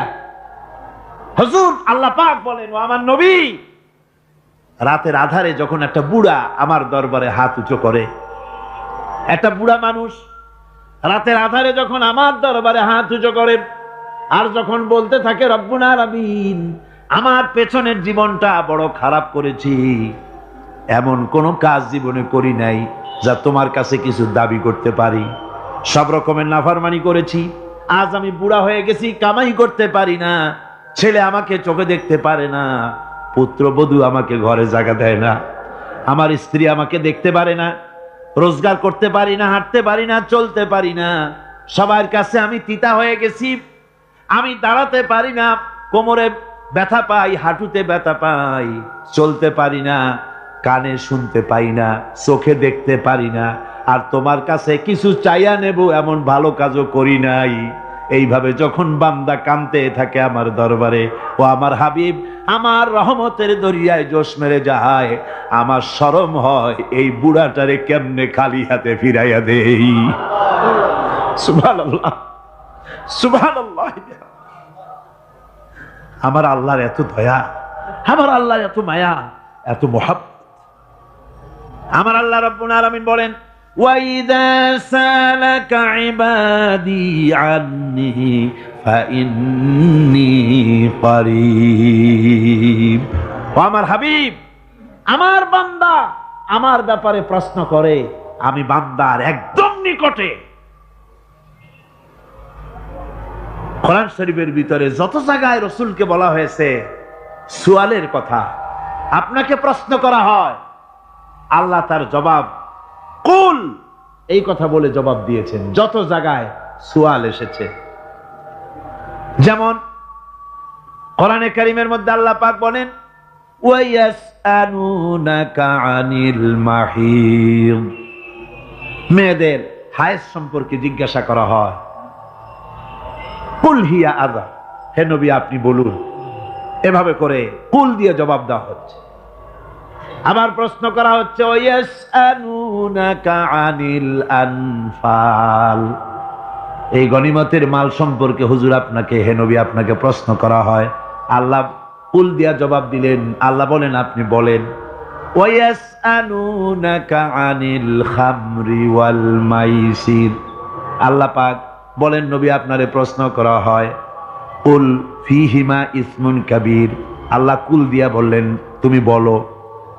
আবার বলা হলো, ওয়ায়াসআলুনাকা আনিল আহিল্লা কুল হিয়া মাওয়াকিতু লিন্নাস, ও নবী আপনাকে প্রশ্ন করা হয় চাঁদের ক্রমবর্ধমান এবং ক্রমহ্রাস, এই যে বাড়ে আর কমে, পূর্ণিমা হয় অমাবস্যা হয়, কেন হয় আপনি বলুন। কুল, আপনি বলেন এটা আমি অক্ত এবং সময়, বছর আর দিন গণনা করার জন্য পৃথিবীবাসীদের জন্য বিনা পয়সায় একটা ক্যালেন্ডার বানাইয়া আকাশে ঝুলাই রেখেছি। এভাবে যত জায়গায় এসেছে আপনাকে প্রশ্ন করা হয়, তত জায়গায় আল্লাহ জবাব দিয়েছেন কুল, আপনি বলেন। গোটা কোরআন শরীফের ভিতরে এই একটি মাত্র জায়গা যেখানে বলা হয়েছে আপনাকে প্রশ্ন করা হয়, আল্লাহ এখানে বলতে পারতেন কুল আপনি বলেন, আল্লাহ তোমাদের নিকটবর্তী, এভাবে জবাব হয় নাই। এটা কায়দাটা হলো এই, আল্লাহ বলতেছেন ওয়াইজা সালাকা ইবাদি, ও আমার নবী প্রশ্ন তো আমার বান্দারা আমার ব্যাপারে করেছে, এবার আপনার জবাবের কোনো দরকার নাই, প্রশ্ন আমার ব্যাপারে আমি নিজে জবাব দিয়ে দেই, ফা ইন্নী কারীব, ও বান্দা আমার ব্যাপারে প্রশ্ন করেছিস, জবাব আমি দেই, আমি তোর সবচাইতে বেশি নিকটে। সুবহানাল্লাহ, কত নিকটে? ওয়া নাহনু আকরাবু ইলাইহি মিন হাবলিল ওয়ারিদ, তোর যেই রগ এই শাহরগের চাইতেও আমি তোর বেশি কাছে। সুবহানাল্লাহ, আমারে ডাক, আমারে ডাক, কলিজা দিয়া ডাক, অন্তর দিয়ে ডাক। মনের থেকে মানুষ যদি ডাকে মুখের ডাক আর মনের ডাক এক জিনিস নয়। दिल से जो बात निकलती है असर रखती है पर नहीं मगर ताकते परवाज रखती है। दिल থেকে যে কথা বেরোয় তা প্রভাব বিস্তার করে, ডানা নাই কিন্তু ওড়ার ক্ষমতা রাখে। মনের কথাই ভিন্ন। মন থেকে, দিল থেকে, কলিজা থেকে, অন্তরের গভীর কন্দর থেকে মোহাব্বতের সাথে কেউ যদি একবার বলে আল্লাহ, বলেন আল্লাহ আল্লাহ আল্লাহ, আল্লাহ রাব্বুল আলামিন বলেন অন্তরের অন্তঃস্থল থেকে একটি বার যদি বান্দা বলেন আল্লাহ, আল্লাহ বলেন 70 বার সাড়া দিয়া জিজ্ঞেস করি বান্দা কি চাও, আমি তোমার কাছে আছি। সুবহানাল্লাহ, আমি তোর একদম কাছে, কি চাস বল, বল আমার কাছে। এমন দয়াবান, এমন মেহেরবান, এমন আল্লাহ আমাদের। সে আল্লাহ রাব্বুল আলামিন তিনি বলছেন ওয়াকালা রাব্বুকুম উদউনি আস্তাজিব লাকুম, তোমাদের রব বলেছেন আমারে ডাকো, আমি আল্লাহ ডাকের সাড়া দিয়া দেব। সুবহানাল্লাহ। কারে ডাকতে হবে? কারে ডাকতে হবে? এই বিশাল জনসমুদ্র একযোগে চিল্লা এখন কারে ডাকতে হবে? কোন পীর সাহেবকে নয়, আল্লাহর কসম কোন খাজা বাবাকে নয়, ডাকতে হবে কারে? চিল্লা এখন কারে? ওয়াকালা রাব্বুকুম উদউনি, তোমার রব তোমাকে বলতেছে আমারে ডাকো, আস্তাজিব লাকুম, আমারে ডাকবে আমি সাড়া দিয়ে দেব। সুবহানাল্লাহ। আল্লাহকে ডাকেন, কি চাই আপনার বলেন, কি চাই? আল্লাহর কাছে চান, আল্লাহ দিয়ে দিবে। দেওয়ার জায়গা আল্লাহর কাছে চাইবেন, আল্লাহ দিবেন। দেওয়ার জায়গা, চাওয়ার জায়গা হলো সেজদায় পড়ে যাবেন। আমার ভাইয়েরা জায়গাটা চিনায় দিলাম। মাজারে যাওয়া লাগবে না, কবরে যাওয়া লাগবে না। 2 রাকাত নামাজ পড়ে সেজদায় পড়ে গিয়া যত বিপদ আছে, মুসিবত আছে, সেজদার মধ্যে চোখের পানি ছেড়ে দেন আর কেন্দে কেন্দে জীবনের কথা বলেন। আল্লাহ রাব্বুল আলামিন আপনার আওয়াজ শুনবেন আর দোয়া কবুল করে নিবেন। কামতে হবে আল্লাহর কাছে। কার কাছে? আল্লাহর কাছে। সুম্মা ইস্তাগফিরুল্লাহ, আর এরপরে সে যদি আমি আল্লাহর কাছে ক্ষমা চাই, ইয়াজিদিল্লাহ গফুরার রহিমা, সে আমি আল্লাহকে গফুর এবং রহিম হিসাবে পাবে। সুবহানাল্লাহ। আল্লাহকে গফুর এবং রহিম হিসাবে পাওয়া যাবে। সব আল্লাহকে বলতে হবে, গুনাহ মাফ চাইতে হবে। এই জন্য হুজুর সাল্লাল্লাহু আলাইহি ওয়াসাল্লাম দৈনিক 100 বার তওবা পড়তেন। কোন হাদিসে আছে 70 বার, কোন হাদিসে আছে 100 বার তওবা পড়তেন। নামাজের পরে তো প্রত্যেক নামাজই পড়তেন হুজুর, সালাম ফিরাতেন আর সাথে সাথে বলতেন আল্লাহু আকবার, আস্তাগফিরুল্লাহ আস্তাগফিরুল্লাহ আস্তাগফিরুল্লাহ। মনে থাকবে আপনাদের? মনে থাকবে? সালাম ফিরাইয়া কি বলবেন? না, সালাম ফিরাবার সাথে সাথে বলবেন আল্লাহু আকবার, তারপরে পড়বেন আস্তাগফিরুল্লাহ আস্তাগফিরুল্লাহ আস্তাগফিরুল্লাহ। তওবা পড়বেন, আল্লাহর কাছে সবসময় গুনাহ মাফ চাইতে থাকবেন, বিনীত থাকবেন। আল্লাহকে পাওয়া যাবে, তাকে রহিম হিসাবে পাওয়া যাবে। সুতরাং ঈমান বিল্লাহ, আল্লাহর প্রতি ঈমান আনলে পরে 4 নম্বরের যে উপকারটা হবে সেটা হলো হতাশায় ভুগবে না, নিরাশায় ভুগবে না, আশায় বুক বেঁধে উঠবে, ঈমান মজবুত হবে, আল্লাহর কাছে মানুষ বিনয়ী হয়ে যাবে। এবার 5 নম্বরের উপকার আমি বলছিলাম, ঈমান বিল্লাহ, আল্লাহর প্রতি ঈমান আনলে পরে অসংখ্য উপকার হয়, অসংখ্য বৈশিষ্ট্য আছে। এর 6টা উপকারের কথা আমি বলবো। কয়টা? অসংখ্য উপকারের ভিতরে প্রধান 6টি উপকারের কথা বলবো। এর বললাম কয়টা? 4টে বলেছি। এবার বলো 5ম উপকারের কথা। আল্লাহর প্রতি আপনি পূর্ব পশ্চিমে কতবার মুখ ঘোরালেন, এটাই কিন্তু আপনার আসল সৎ কাজ নয়। আসল সৎ কাজ হলো আল্লাহর প্রতি ঈমান আনা। এই ঈমানের ব্যাপারে 3টা দিন আমরা পার করে দিলাম, এখনো কথা শেষ হয় নাই। আল্লাহর প্রতি ঈমান আনলে পরে যে উপকারটা হবে 5ম নম্বরে, সেটা হলো কঠোর এবং কঠিন বিপদের ভিতরে বান্দার ভিতরে অবিচলতা এবং ধৈর্যেও সৃষ্টি হয়ে যাবে। আলহামদুলিল্লাহ। কঠিন বিপদ মুসিবত আসতে পরে সে অবিচল থাকবে।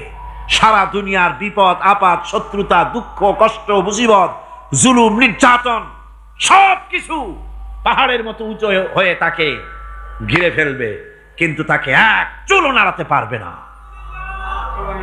আলহামদুলিল্লাহ। সারা পৃথিবী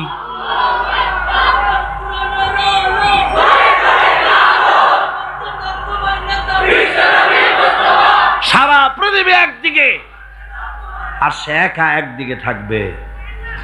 বিরোধিতা তো হবেই, বিপদ তো আসবেই। কবি বলতেছেন, সাথে জাকা রহা হ্যায় अज़ल से ता इमरोज, सतेजा का रहा है अज़ल से ता इमरोज, चरागे मुस्तफावी से शरारे बुलहबीस। সে আবহমান কাল থেকে শুরু করে মুস্তাফা সাল্লাল্লাহু আলাইহি ওয়াসাল্লামের দীপ শিখার সাথে আবু জাহেল, আবু লাহাবের অগ্নিস্ফুলিঙ্গের টক্কর লেগেই আছে। রাসূলুল্লাহর আল্লাহর দেওয়া এই বিধান, এই দ্বীনের বাতিটা টিম টিম করে জ্বলেছে। আর গোরকি, টর্নেডো, হাজার হাজার মাইল বেগে হেরিকেন এসেছে, গোরকি এসেছে, টর্নেডো এসেছে, টাইফুন এসেছে, কিন্তু এই আলো নিভাইতে পারে নাই। সুবহানাল্লাহ।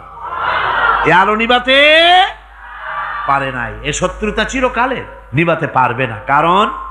কারণ হচ্ছে আল্লাহ রাব্বুল আলামিন বলেছেন, ইউরিদুনা লিইউতফিউ নূরাল্লাহি বিআফওয়াহিহিম ওয়াল্লাহু মুতিম্মু নূরিহি ওয়ালাউ কারিহাল কাফিরুন।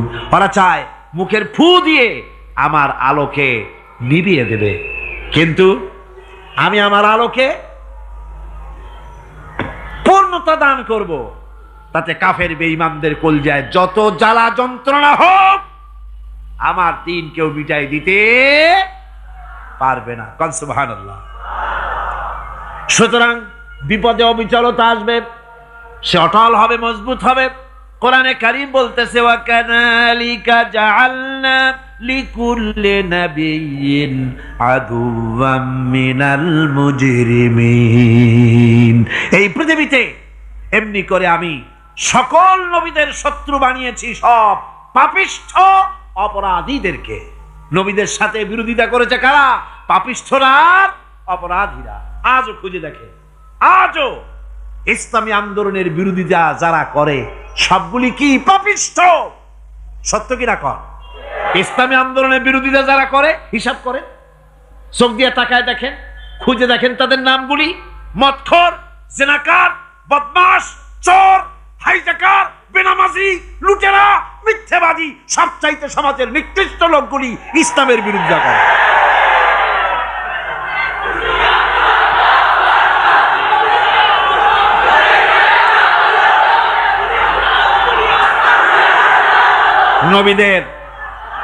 নবীদের শত্রু আল্লাহ বলেন, সব যুগে নবীদের সাথে শত্রুতা করেছে পাপিষ্ঠরা।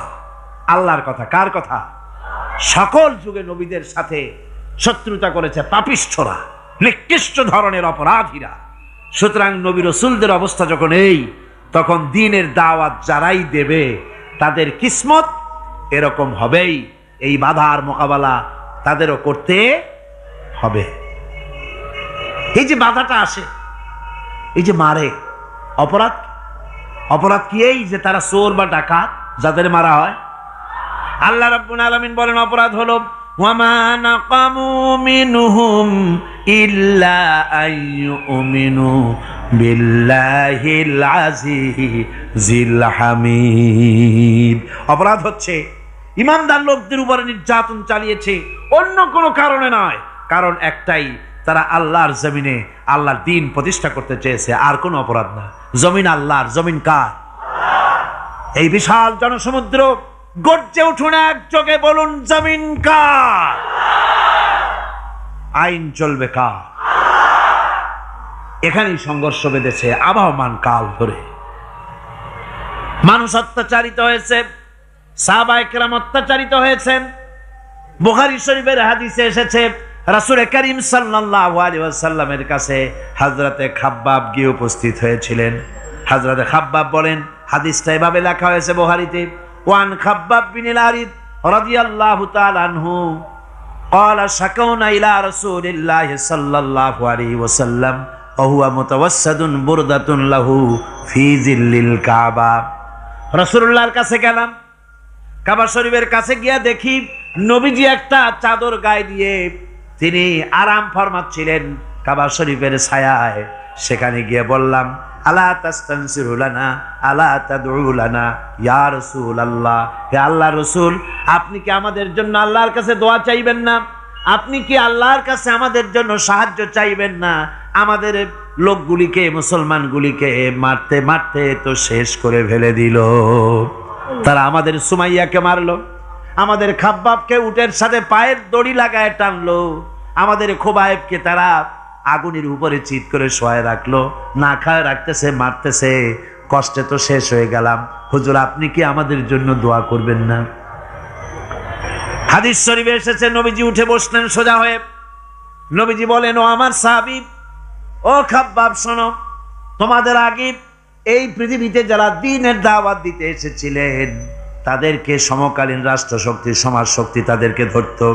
ফায়ুখাজুর রাজুলো, তাদেরকে তারা ধরত। ফায়ুহফারু লাহু ফিল আরদ, আর তার জন্য জমিনের ভিতরে কবর বানাইতো। ওই কবর ফায়ুজালু ফিহা, ওই কবরের ভিতরে তাকে কোমর পর্যন্ত গেড়ে দিত। সুম্মা ইউতা বিল মানসার, এরপরে করাত আনতো। ফায়ুদাউ আলা রাসিহি, এরপরে ওই করাত তার মাথার উপরে রাখতো। ফায়ুজালু নিসফাইন, এরপরে করাত দিয়া চিরে জীবিত মানুষটারে দ্বিখণ্ডিত করে ফেলে দিত।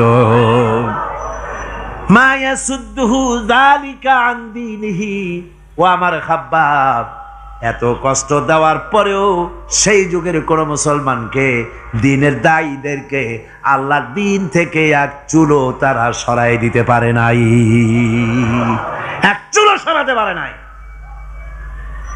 ওয়াল্লাহি, ও খাব্বাব, আমি আমার আল্লাহর নামে কসম করে বলছি, লা ইউতাম্মান্নাল্লাহু হাযাল আমরা হাত্তা ইয়াসিরা আর-রাকিবু মিন সানা ইলা হাযাল মাউত। আমি কসম করে বলি, আল্লাহ রাব্বুল আলামিনের এই সানা থেকে হাজারামত পর্যন্ত লোকেরা যাতায়াত করবে, সুন্দরী রমণীরা গমন করবে, সদাগরেরা যাতায়াত করবে, টাকা নিয়া পয়সা নিয়া যাতায়াত করবে। তাদের মনের মধ্যে লুটের ভয়, টাকার ভয়, চুরির ভয়, ডাকাতির ভয়, জেনার ভয়, হত্যার ভয়, ধর্ষণের ভয়, কোনো ভয় থাকবে না। লা ইয়াখাফু ইল্লাল্লাহ, আল্লাহ ছাড়া কোনো ভয় থাকবে না। এমন একটা সমাজ, এমন একটা সময় আসবে। ওয়ালাকিন্নাকুম তাস্তাজিলুন, অথচ খুব তাড়াহুড়ো তোমরা করতেছো। তাড়াহুড়ো করো না, সময় আসবে ইনশাআল্লাহ। আর সে সময় আসছিল মদিনায়, আসে নাই? আসে নাই? সুতরাং আজও চট্টগ্রামের এই বিশাল জনসমুদ্রকে বলতে চাই, নির্যাতন, স্বৈরাচার, জুলুম, অত্যাচার, হত্যাকাণ্ড যা কিছু ঘটতেছে, ধৈর্য ধরুন, আন্দোলনে শরীক হন, জান বাজি রাখুন। এ বাংলাদেশেও আগামী যে পার্লামেন্ট হবে, আগামী জাতীয় নির্বাচনে যে পার্লামেন্ট তৈরি হবে, ইনশাআল্লাহ সেই পার্লামেন্ট হবে কোরআনের পার্লামেন্ট, ইনশাআল্লাহ।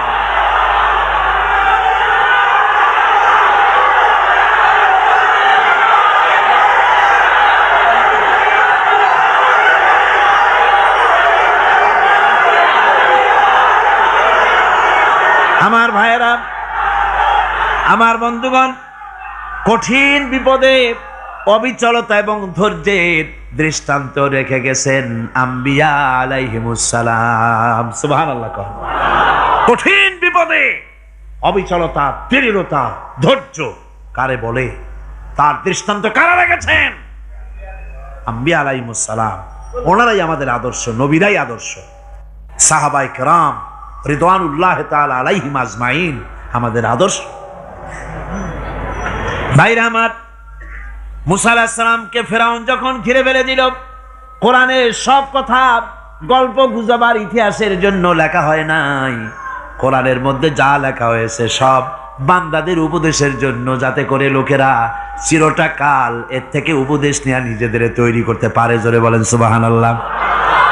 মুসা আলাইহিস সালামের কথা আল্লাহ বলেন, ফেরাউন তাকে ঘিরে ফেলে দিল, পালাবার রাস্তা নাই। ফালাম্মা তারাআল জামআন ক্বালা আসহাবু মূসা ইন্না লামুদরাকুন। মুসা আলাইহিস সালামের উম্মতেরা বললেন, হে মুসা, পাকড়াও হয়ে গেছি, পালাবার রাস্তা নাই। 3 দিক থেকে আমাদেরকে ঘেরাও করেছে ফেরাউনের শক্তি। সামনে কি? দরিয়া, আর 3 দিকে কি? ঘেরাও আন্দোলন। পালাবার পথ নাই, পালাবার পথ নাই। সারাশি আক্রমণ, ঘেরাও আন্দোলন। এই যে ঘেরাওটাও তো আজকে নতুন নাই, ঘেরাও আসছে অনেক আগের থেকে। আসলে কথা বুঝতে পেরেছে? মাইক না থাকলে আমি কি করবো কন? আজকে এরকম হচ্ছে কেন? আগামীকাল ঠিক হবে ইনশাআল্লাহ, রাগ করেন না। গান হচ্ছে, বসেন বসেন। শয়তান ঢুকছে মাইকের মধ্যে। অনেক সময় হয় কি, মাইকের হাই পাওয়ারের যে মেশিন আছে, এর ভিতরে ইথার থেকে রেডিওর ওই গানগুলি ওর মধ্যে ঢুকে পড়ে। কথা বুঝতে পেরেছে? এই জন্য শয়তান তো আর বসে থাকে না, ওরও তো কিছু করার আছে। ধৈর্য ধরেন, ধৈর্য ধরেন। কালকে অপারেটরদেরকে মাওলানা শামসুদ্দিন সাহেবের কাছে অনুরোধ করব, অপারেটর একটু ভালো করে হেদায়েত করে দেবেন। মাইকে আজকে আমার নিজেরও কষ্ট হচ্ছে, আমিও বুঝতে পারছি না যে আমার কথাগুলি কি আওয়াজে বেরোচ্ছে, যার জন্য আমাকে বেশি চিল্লাইতে হচ্ছে। বক্তাকে কি লাউডে তার কথা বেরোচ্ছে তা তার কানে আসতে হয়, তাহলে বোঝা যায় যে আমার কথাগুলি কিভাবে বেরোচ্ছে।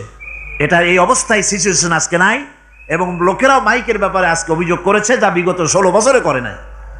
সেটের ব্যাপারে কোথাও কোনো অসুবিধা হয়েছে? মাইকটা ভালো, এবং মাইক যারা দেন প্রতি বছর খেদমত করে, আল্লাহ তাদের প্রতি রহম করুন। সবাই বলেন আমিন।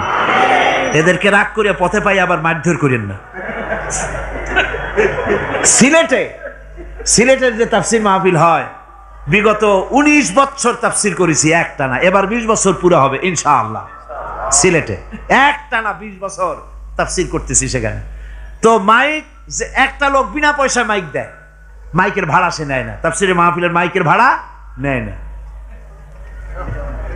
যে বছর এরশাদ সরকার আমাকে প্লেন থেকে নামতে দিল না, আপনাদের মনে আছে? সিলেট থেকে ফিরাই দিল। এই খবরটা মাইকম্যান যখন শুনেছে যে আমাকে নামতে দেয় নাই, ফিরাই দেওয়া হয়েছে, সাথে সাথে স্ট্রোক করেছে, হার্ট ফেল করে দুনিয়া থেকে বিদায় হয়ে গিয়েছে। সিলেটে তাফসির হতে পারবে না এই কথা সে বরদাস্ত করতে পারে না। আমি কেঁদেছি আর দোয়া করেছি, আল্লাহ, কোরআনের মহব্বতে লোকটার এই অবস্থা হলো, তোমার জান্নাত তুমি দয়া করে তাকে দান করে দিও। কাজে কোনো ব্যবসায়ী চায় না যে তার ব্যবসাটা খারাপ হোক, লোকেরা মন্দ বলুক। এ মাইকের ব্যাপারে আপনারা আজকে রাগারাগ করেন না, যা হয়েছে কালকে ভালো হবে ইনশাআল্লাহ। সবাই বলেন ইনশাআল্লাহ। এখন চলেন আমরা ফেরাউনের অবস্থা দেখি গিয়া কি করতেছে ফেরাউন। মুসা আলাইহিস সালামকে ঘেরাও করে ফেলেছে, পালাবার উপায় নাই। একদিকে দরিয়া, 3 দিকে ফেরাউনের শক্তি। এই যে ঘেরাও টেরাও, মানে নতুন তো না, ধর্মঘট নতুন না, পুরানা জিনিস। এই পৃথিবীতে সর্বপ্রথম ধর্মঘট কিসের উপরে হয়েছে জানেন?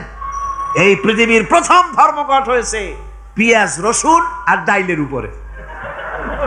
মুসা আলাইহিস সালামের জামানায় লান নাসবিরা আলা তুআমিন ওয়াহিদ, আমরা এক রকমের খাদ্য আর খাবো না, আমাদের পেঁয়াজ দেওয়া লাগবে, ডাল দেওয়া লাগবে, রসুন দেওয়া লাগবে। সর্বপ্রথম ধর্মঘট হয় মুসা আলাইহিস সালামের জামানায়, সেখান থেকে শুরু হয়েছে। কিন্তু মশাল মিছিল যে আসলো কই থেকে, এইটা আমি খুঁজে পাইনি। পরে প্রত্যেকটা জিনিসের তো ইতিহাস আছে, আমি খুঁজতে খুঁজতে পেলাম। আমি জানি না এর ইতিহাস মূলে কোথায়, কিন্তু আমি যদ্দূর খুঁজে পাইছি সেটা হলো মশাল মিছিলের আবিষ্কার হয়েছে লঙ্কায় রাবণের সময়। হনুমানের লেজে আগুন দিয়া তারপরে লঙ্কা কাণ্ড ঘষালো, নামই আছে লঙ্কা কাণ্ড। হনুমানেরা লেজে আগুন দিয়ে রাবণ যে লঙ্কায় মশাল মিছিল করেছিল হনুমানরে দিয়া, ওই হনুমানের ওই সিস্টেমটা এখনো আমাদের দেশে চালু আছে। এইটা আসলে কোন ভদ্রলোকের এই মিছিল হওয়া উচিত না। আগুন নিয়ে কিসের মিছিল? আগুন হলো জাহান্নামের প্রতীক। আগুন কিসের প্রতীক? জাহান্নামের প্রতীক। যদিও আমাদের উপকারে লাগে, কাজে লাগে। সুতরাং আমরা যা করব, প্রত্যেকটা জিনিসের পেছনে সুন্নতে নববীর কোনো না কিছু থাকতে হবে। কথা বুঝতে পেরেছেন? 3 দিক থেকে ঘেরাও হয়ে গেছে, পালাবার কোনো রাস্তা। হযরতে মুসা আলাইহিস সালামের কাছে উম্মতেরা বললেন, পালাবার তো কোনো পথ নাই, এখন উপায়টা কি? আমাদের তো আর উপায় নাই। মুসা আলাইহিস সালাম দেখেন বিপদে পড়ে গেছেন, কিন্তু ধৈর্য হারান নাই, ভয় পান নাই। ভয় পাইছিলেন? ভয় পেয়েছেন? প্রশ্নই ওঠে না। মুসা আলাইহিস সালাম আল্লাহ পাক যাদেরকে বলেছেন উলুল আজম রাসূল, যাদের বলেছেন তার মধ্যে হযরত মুসা একজন উলুল আজম পয়গম্বর। চারটিখানি কথা না, আল্লাহ কথা বলছেন তার সাথে, কালিমুল্লাহ তিনি। সুবহানাল্লাহ। কর মুসা আলাইহিস সালাম শোনালেন, কাল্লা ইন্না মাইয়া রাব্বি সায়াহদিন। কখনো নয়, আমার উম্মতেরা ভয় পেও না, আমার রব অবশ্যই আমাকে পথ দেখাবে। সুবহানাল্লাহ। 3 দিক থেকে শত্রু, একদিকে দরিয়া, পালাবার কোন রাস্তা নাই। সেখানে দৃঢ়তার সাথে তিনি বলছেন, অবশ্যই আমার আল্লাহ আমারে পথ দেখাবে। সুবহানাল্লাহ। নবীরা এই দৃঢ়তা দেখিয়েছেন, অবিচলতা দেখাইছেন। আল্লাহ পাক মুসা আলাইহিস সালাম যখন এই দৃঢ়তা দেখালেন, এই অবিচলতা দেখালেন, সঙ্গে সঙ্গে জিবরাইল এসে হাজির হয়ে গেলেন।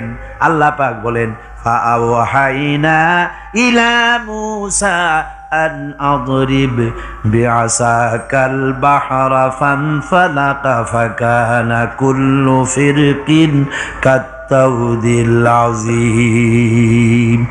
মুসা আলাইহিস সালামকে আমি ওহী নাজিল করলাম, তাকে বললাম হাতে যে লাঠি আছে, এই লাঠি দিয়ে আঘাত করো দরিয়ার উপরে। দরিয়ার উপরে আঘাত করলেন, একটা রাস্তা হয় নাই, 12টা রাস্তা তৈরি হয়ে গেল।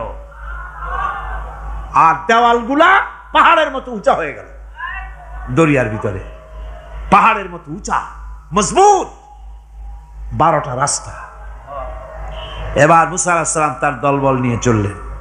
আল্লাহ রাব্বুল আলামিন বলেন, ওয়া আনজাইনা মুসা ওয়া মান মাআহু আজমাইন।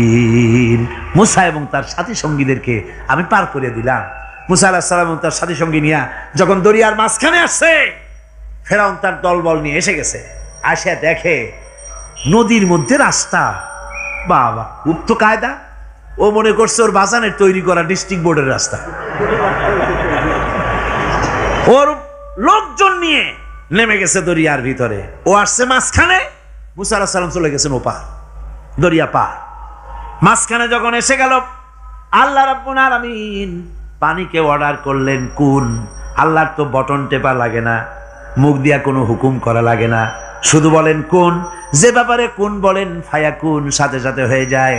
আল্লাহ বললেন কুন, আর অমনি রাস্তা বন্ধ হয়ে গেল। এবার তুফান শুরু হয়েছে নদীতে, ঢেউয়ের উপরে ঢেউ, মৌজুন কাল জিবাল, পাহাড়ের মতো উঁচু হয়ে হয়ে ঢেউ আসতেছে। দলবল ঘোড়া আর অস্ত্রপাতি যা ছিল সব মরিয়া শেষ। এবার ফেরাউন একা উপরে ওঠে আর নিচে নামে, পানি খেতে খেতে পেটের কাম সারা। জনমের খাওয়া খাইছে পানি, এখন জান যায়, বাঁচবার আর উপায় নাই, বাঁচবার আর উপায় নাই। ফেরাউন তার নিজের জীবন সম্পর্কে হতাশ হয়ে গেল। এবার ফেরাউন বলতেছে, আমানতু আন্নাহু লা ইলাহা ইল্লাল্লাযী আমানাত বিহি বানু ইসরাঈল। আমি ঈমান আনলাম, আমি ঈমান আনলাম আল্লাহ ছাড়া কোনো ইলাহা নাই। ওই আল্লাহর উপর ঈমান আনলাম যে আল্লাহর উপর ঈমান এনেছে বনি ইসরাঈলেরা। আল্লাহ যাতে ঠিক পায় যে কোন আল্লাহর উপর ঈমান আনছে। বনি ইসরাঈলের আল্লাহর উপর ঈমান আনলাম। আল্লাহ, এই তো মুসলমান হয়ে গেছি, এরপরও আমারে চুবাও কেন? আল্লাহ রাব্বুল আলামিন জবাবে বলেন আল আন, এখন ওয়াকাদ আসাইতা ক্বাবলু ওয়া কুনতা মিনাল মুফসিদিন, এখন ঈমান আনার কথা বলছো, অথচ যুগের পর যুগ, বছরের পর বছর ধরে আমার মানুষের উপরে মন গড়া আইন চালায়েছো, আমার পয়গম্বরের সাথে বেয়াদবি করেছো। আজ তোমাকে আমি ছাড়ছি না, তোমাকে আজকে ছেড়ে দেব না, আমি তোমাকে মারব। আর সমস্ত প্রাণীগুলিকে, স্থলচর প্রাণীগুলিকে আল্লাহ পাক অর্ডার দিয়া দিলেন, এই ফেরাউনের লাশকে ডুবাবি না, পচাবি না, খাবি না। আলিয়াউমা নুনাজ্জিকা বিবাদানিক, আমি তোমার শরীরে বাঁচায় দেব। পোকে খাবে না, পানিতে পচবে না, মাছে খাবে না, কুমিরে খাবে না, দুনিয়ার কোনো পশুতে খাবে না। আমি তোরে শুটকি বানাইয়া রাখবো, যাতে করে দুনিয়ার সমস্ত ফেরাউন যত যুগে যুগে আসে তোরে দেখে যেন হেদায়েত নিতে পারে। ফেরাউনকে আল্লাহ শুটকি বানায় রাখছে। আমি ফেরাউনদের লাশ দেখেছি ব্রিটিশ মিউজিয়ামে। ফেরাউন তো একটা না, অনেকগুলা। আসলদারে অবশ্য দেখিনি। ব্রিটিশ মিউজিয়ামে ওই ফেরাউনগুলার লাশ যখন অসুবিধা হয়, মমিগুলি, তখন ইংল্যান্ডে নিয়ে যায় চিকিৎসা করাবার জন্য। চোখ টোক আছে গর্তের ভিতরে, তারপরে চামড়া টামড়া হাড়ের সাথে মিশানো, ওইভাবে চেহারা দেখলে মনে হয় যে সত্যি ফেরাউনিগুলা। আর ব্রিটিশের কাম মিশর থেকে নামছে এমন কোনো জিনিস নাই। আমি সেখানে এক বক্তৃতা বলছিলাম, আপনারা এদের এখন সভ্য, এদের এখন ভদ্র, এরা হলো ইন্টারন্যাশনাল চোর। ওরা সারা দুনিয়া চুরি করেছে। লন্ডনে বক্তৃতা করেছি, সারাটা দুনিয়া চুরি করছে, আমাদের দেশকে শোষণ করেছে। এই বিশাল ভূভাগকে শোষণ করে ইংল্যান্ডের দ্বীপটাকে তারা সাজাইছে। তারা ময়ূর সিংহাসনের, শাহজাহানের ময়ূর সিংহাসনের ময়ূরের বাম চোখে কোহিনূর মণি লাগাইছিলেন। শাহজাহান ময়ূরের ডান চোখে কোহিনূর মণি লাগায় নাই। কোহিনূর মণির অনেক দাম, আমি দেখে এসেছি মণি। এখন সেটা কুইন এলিজাবেথের মুকুটে শোভা পাচ্ছে। সেই মণি এমনি বলে প্রবাদে 7 রাজার ধন 1 মাণিক্য, বলেন এরকম, অনেক দাম। শাহজাহান দেখালেন, আমি মুসলমান, আমার কাছে এটার দাম নাই, এই জন্য ময়ূরের ডান চোখে লাগালাম না, বাম চোখে লাগাই দিলাম। এইটারে চুরি করছে। তারপরে মিশর থেকে, মিশরের মমি চুরি করেছে, জুতা চুরি করছে, ছাতি চুরি করছে, পিসা চুরি করেছে। আমি বললাম, এগুলা কি ভদ্রলোক নাকি? এরা জুতা চোর, পিসা চোর, লাঠি চোর, সব চুরি করেছে। যাই দেখেন ব্রিটিশ মিউজিয়ামের মধ্যে সব দুনিয়ার চুরি করা জিনিস নিয়ে তারা মানুষকে দেখাইয়া পয়সা অর্জন করছে। টিপু সুলতানের তরবারিটা পর্যন্ত চুরি করেছে। আজ পর্যন্ত ব্রিটিশ মিউজিয়ামে টিপু সুলতানের তরবারিটা আছে, আমি তরবারিটা দেখে এসেছি। আমার বন্ধুগণ, বলতেছিলাম যে পৃথিবীতে আল্লাহ রাব্বুল আলামিন নবীরা তাদের চরিত্র দিয়ে বিপদের মোকাবেলা করে, দুনিয়ার সামনে কঠিন বিপদের মোকাবেলা করে অবিচলতা, দৃঢ়তা দেখায় গেছেন যে কেমন করে এই পৃথিবীতে বিপদের সামনে মোকাবেলা করতে হয়। ধৈর্য ধরতে হবে। বিপদ আসবে পাহাড় সমান হয়ে, আপনাকে ধৈর্য ধারণ করতে হবে সেভাবে বুক বেঁধে। যেহেতু এটা যদি বিশ্বাস হয় যে আমার কিসমতে যা আছে তার থেকে বেশি কিছু হবে না, তাহলেই আপনার ধৈর্য আসবে, ভয় পাবেন না। কথা ঠিক কিনা কন? এবারে হযরত হুদ আলাইহিস সালাম সম্পর্কে আল্লাহ রাব্বুল আলামিন বলেন, হযরতে হুদকে যখন ষড়যন্ত্র হলো, কাফির বেঈমানেরা তাকে মেরে ফেলার জন্য যখন সরকারি ষড়যন্ত্রে লিপ্ত হয়ে গেল, হযরতে হুদ সমাজের এই চ্যালেঞ্জের মোকাবেলা করলেন। হযরত হুদ বলেন, ফাকিদুনি জামিআন সুম্মা লা তুনজিরুন ইন্নী তাওয়াক্কালতু আলাল্লাহি রাব্বি ওয়া রাব্বিকুম।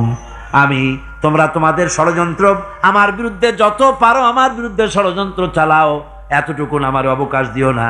আমি এমন আল্লাহর উপরে ভরসা করেছি যার হাতের ভিতরে তোমাদেরও জান আর আমারও জান। যা পারো তাই করো। সরকার সমস্ত শক্তি একত্রিত হয়ে আমার মোকাবেলা করো। একদিকে হুদ আলাইহিস সালাম, আর একদিকে গোটা জাতি। হযরত হুদ ভয় পায় নাই। সুবহানাল্লাহ কোন। ঈমান বিল্লাহ মানুষের কলিজাকে এভাবে শক্ত করে দেয়। কোন আলহামদুলিল্লাহ। এবারে এই বিপদের, কঠিন বিপদের মোকাবেলা করে আমার রাসূল যে প্রমাণ দিয়া গেলেন, আমার রাসূল যে কঠিন বিপদের মোকাবেলা করলেন, ভাইয়ের আমার, হিজরতের রাতে সওর পাহাড়ের ভিতরে যখন তিনি আশ্রয় নিলেন, হযরতে আবু বকরের সাথে ছিলেন। হযরতে আবু বকর রাদিয়াল্লাহু তাআলা আনহু বলেন, হুজুর আপনি দাঁড়ান, এটা তো পাহাড়িয়া গুহা, গুহার ভিতরে সাপ থাকতে পারে, বিচ্ছু থাকতে পারে, আমি আগে ঢুকি, বিপদ যদি হয় আমার উপর থেকে হয়ে যাক। গুহার ভিতরে নেমে গুহা সাফ করলেন। এরপরে হুজুরকে ডাকলেন, হুজুর তাশরীফ নিলেন গুহার ভিতরে। এরপরে হুজুর বললেন, আবু বকর পাহাড়ে হেঁটে হেঁটে 2-3টা পাহাড় পাড়ি দিয়া যাওয়া লাগে সৌর পাহাড়ে। মদিনার সোজা রাস্তা হুজুর ধরেন নাই, মেসফালার পথ দিয়া জাবালে কেদোয়ার উপর দিয়া 3টা পাহাড় পাড়ি দিয়া তারপরে হুজুর গেলেন সৌর পাহাড়ে। গুহার ভিতরে হুজুর তাশরীফ নিলেন। বললেন, আবু বকর তুমি বসো, তোমার উরুর উপরে মাথা রেখে আমি একটু আরাম করি। হযরতে আবু বকর বসলেন, হুজুর তার উরুর উপরে মাথা রেখে ঘুমায় গেলেন। আর এরপরে কাফির বেঈমানেরা তালাশ করতে করতে কাফেরেরা এসে গেল পায়ের চিহ্ন দেখে দেখে গর্তের কাছে। হযরত আবু বকর ভয়তে কেঁদে ফেললেন, আহারে আর তো উপায় নাই, এবার তো ধরা পড়ে গেছি, এবার নবীজিকে মেরে ফেলে দেবে। নবীর মহব্বতে, নিজের মহব্বতে নয়, নবীর মহব্বতে কাঁদতেছিলেন। হুজুর বলেন, হুজুরের ঘুম ভেঙে গেল। বলো আবু বকর কাঁদো কেন? ছেলের কথা, মেয়ের কথা, বিবির কথা, বাড়ির কথা মনে পড়লো নাকি? হযরত আবু বকর বলেন, ইয়া রাসূলুল্লাহ, আল্লাহর কসম করে বলি, যেদিন ঈমান এনেছি এই কলিজার ভিতরে মা বাপ, স্ত্রী, পুত্র, পরিজন, এমনকি আমার নিজের জীবনের চাইতে আপনারে বেশি ভালোবাসি। তা কান্দো কেন? কান্দো কেন? হযরত আবু বকর বলেন, হুজুর ধরা পড়ে গেছি, কাফেররা এসে গেছে গর্তের কাছে, তাকালি আমাদের দেখতে পাবে, আমরা তো মাইনরিটি, ওরা তো মেজরিটি, আমরা তো ধরে মারি ফেলাই দেবে, আপনাকে মেরে ফেলে দেবে, এই জন্য কাঁদি। আল্লাহ রাব্বুল আলামিন, হুজুর তখন কি দৃঢ়তা, কি অবিচলতা, কি ধৈর্যের পাহাড় সম মনোবৃত্তি তখন দেখালেন। আল্লাহ কোরআন শরীফে চিরকাল যাতে মানুষেরা হেদায়েত নিতে পারে সেজন্য হুজুরের কথা উঠায় দিলেন কোরআনে। আল্লাহ পাক বলেন, ইযহুমা ফিল গার ইয ইয়াকুলু লিসাহিবিহি লা তাহজান ইন্নাল্লাহা মা'ানা।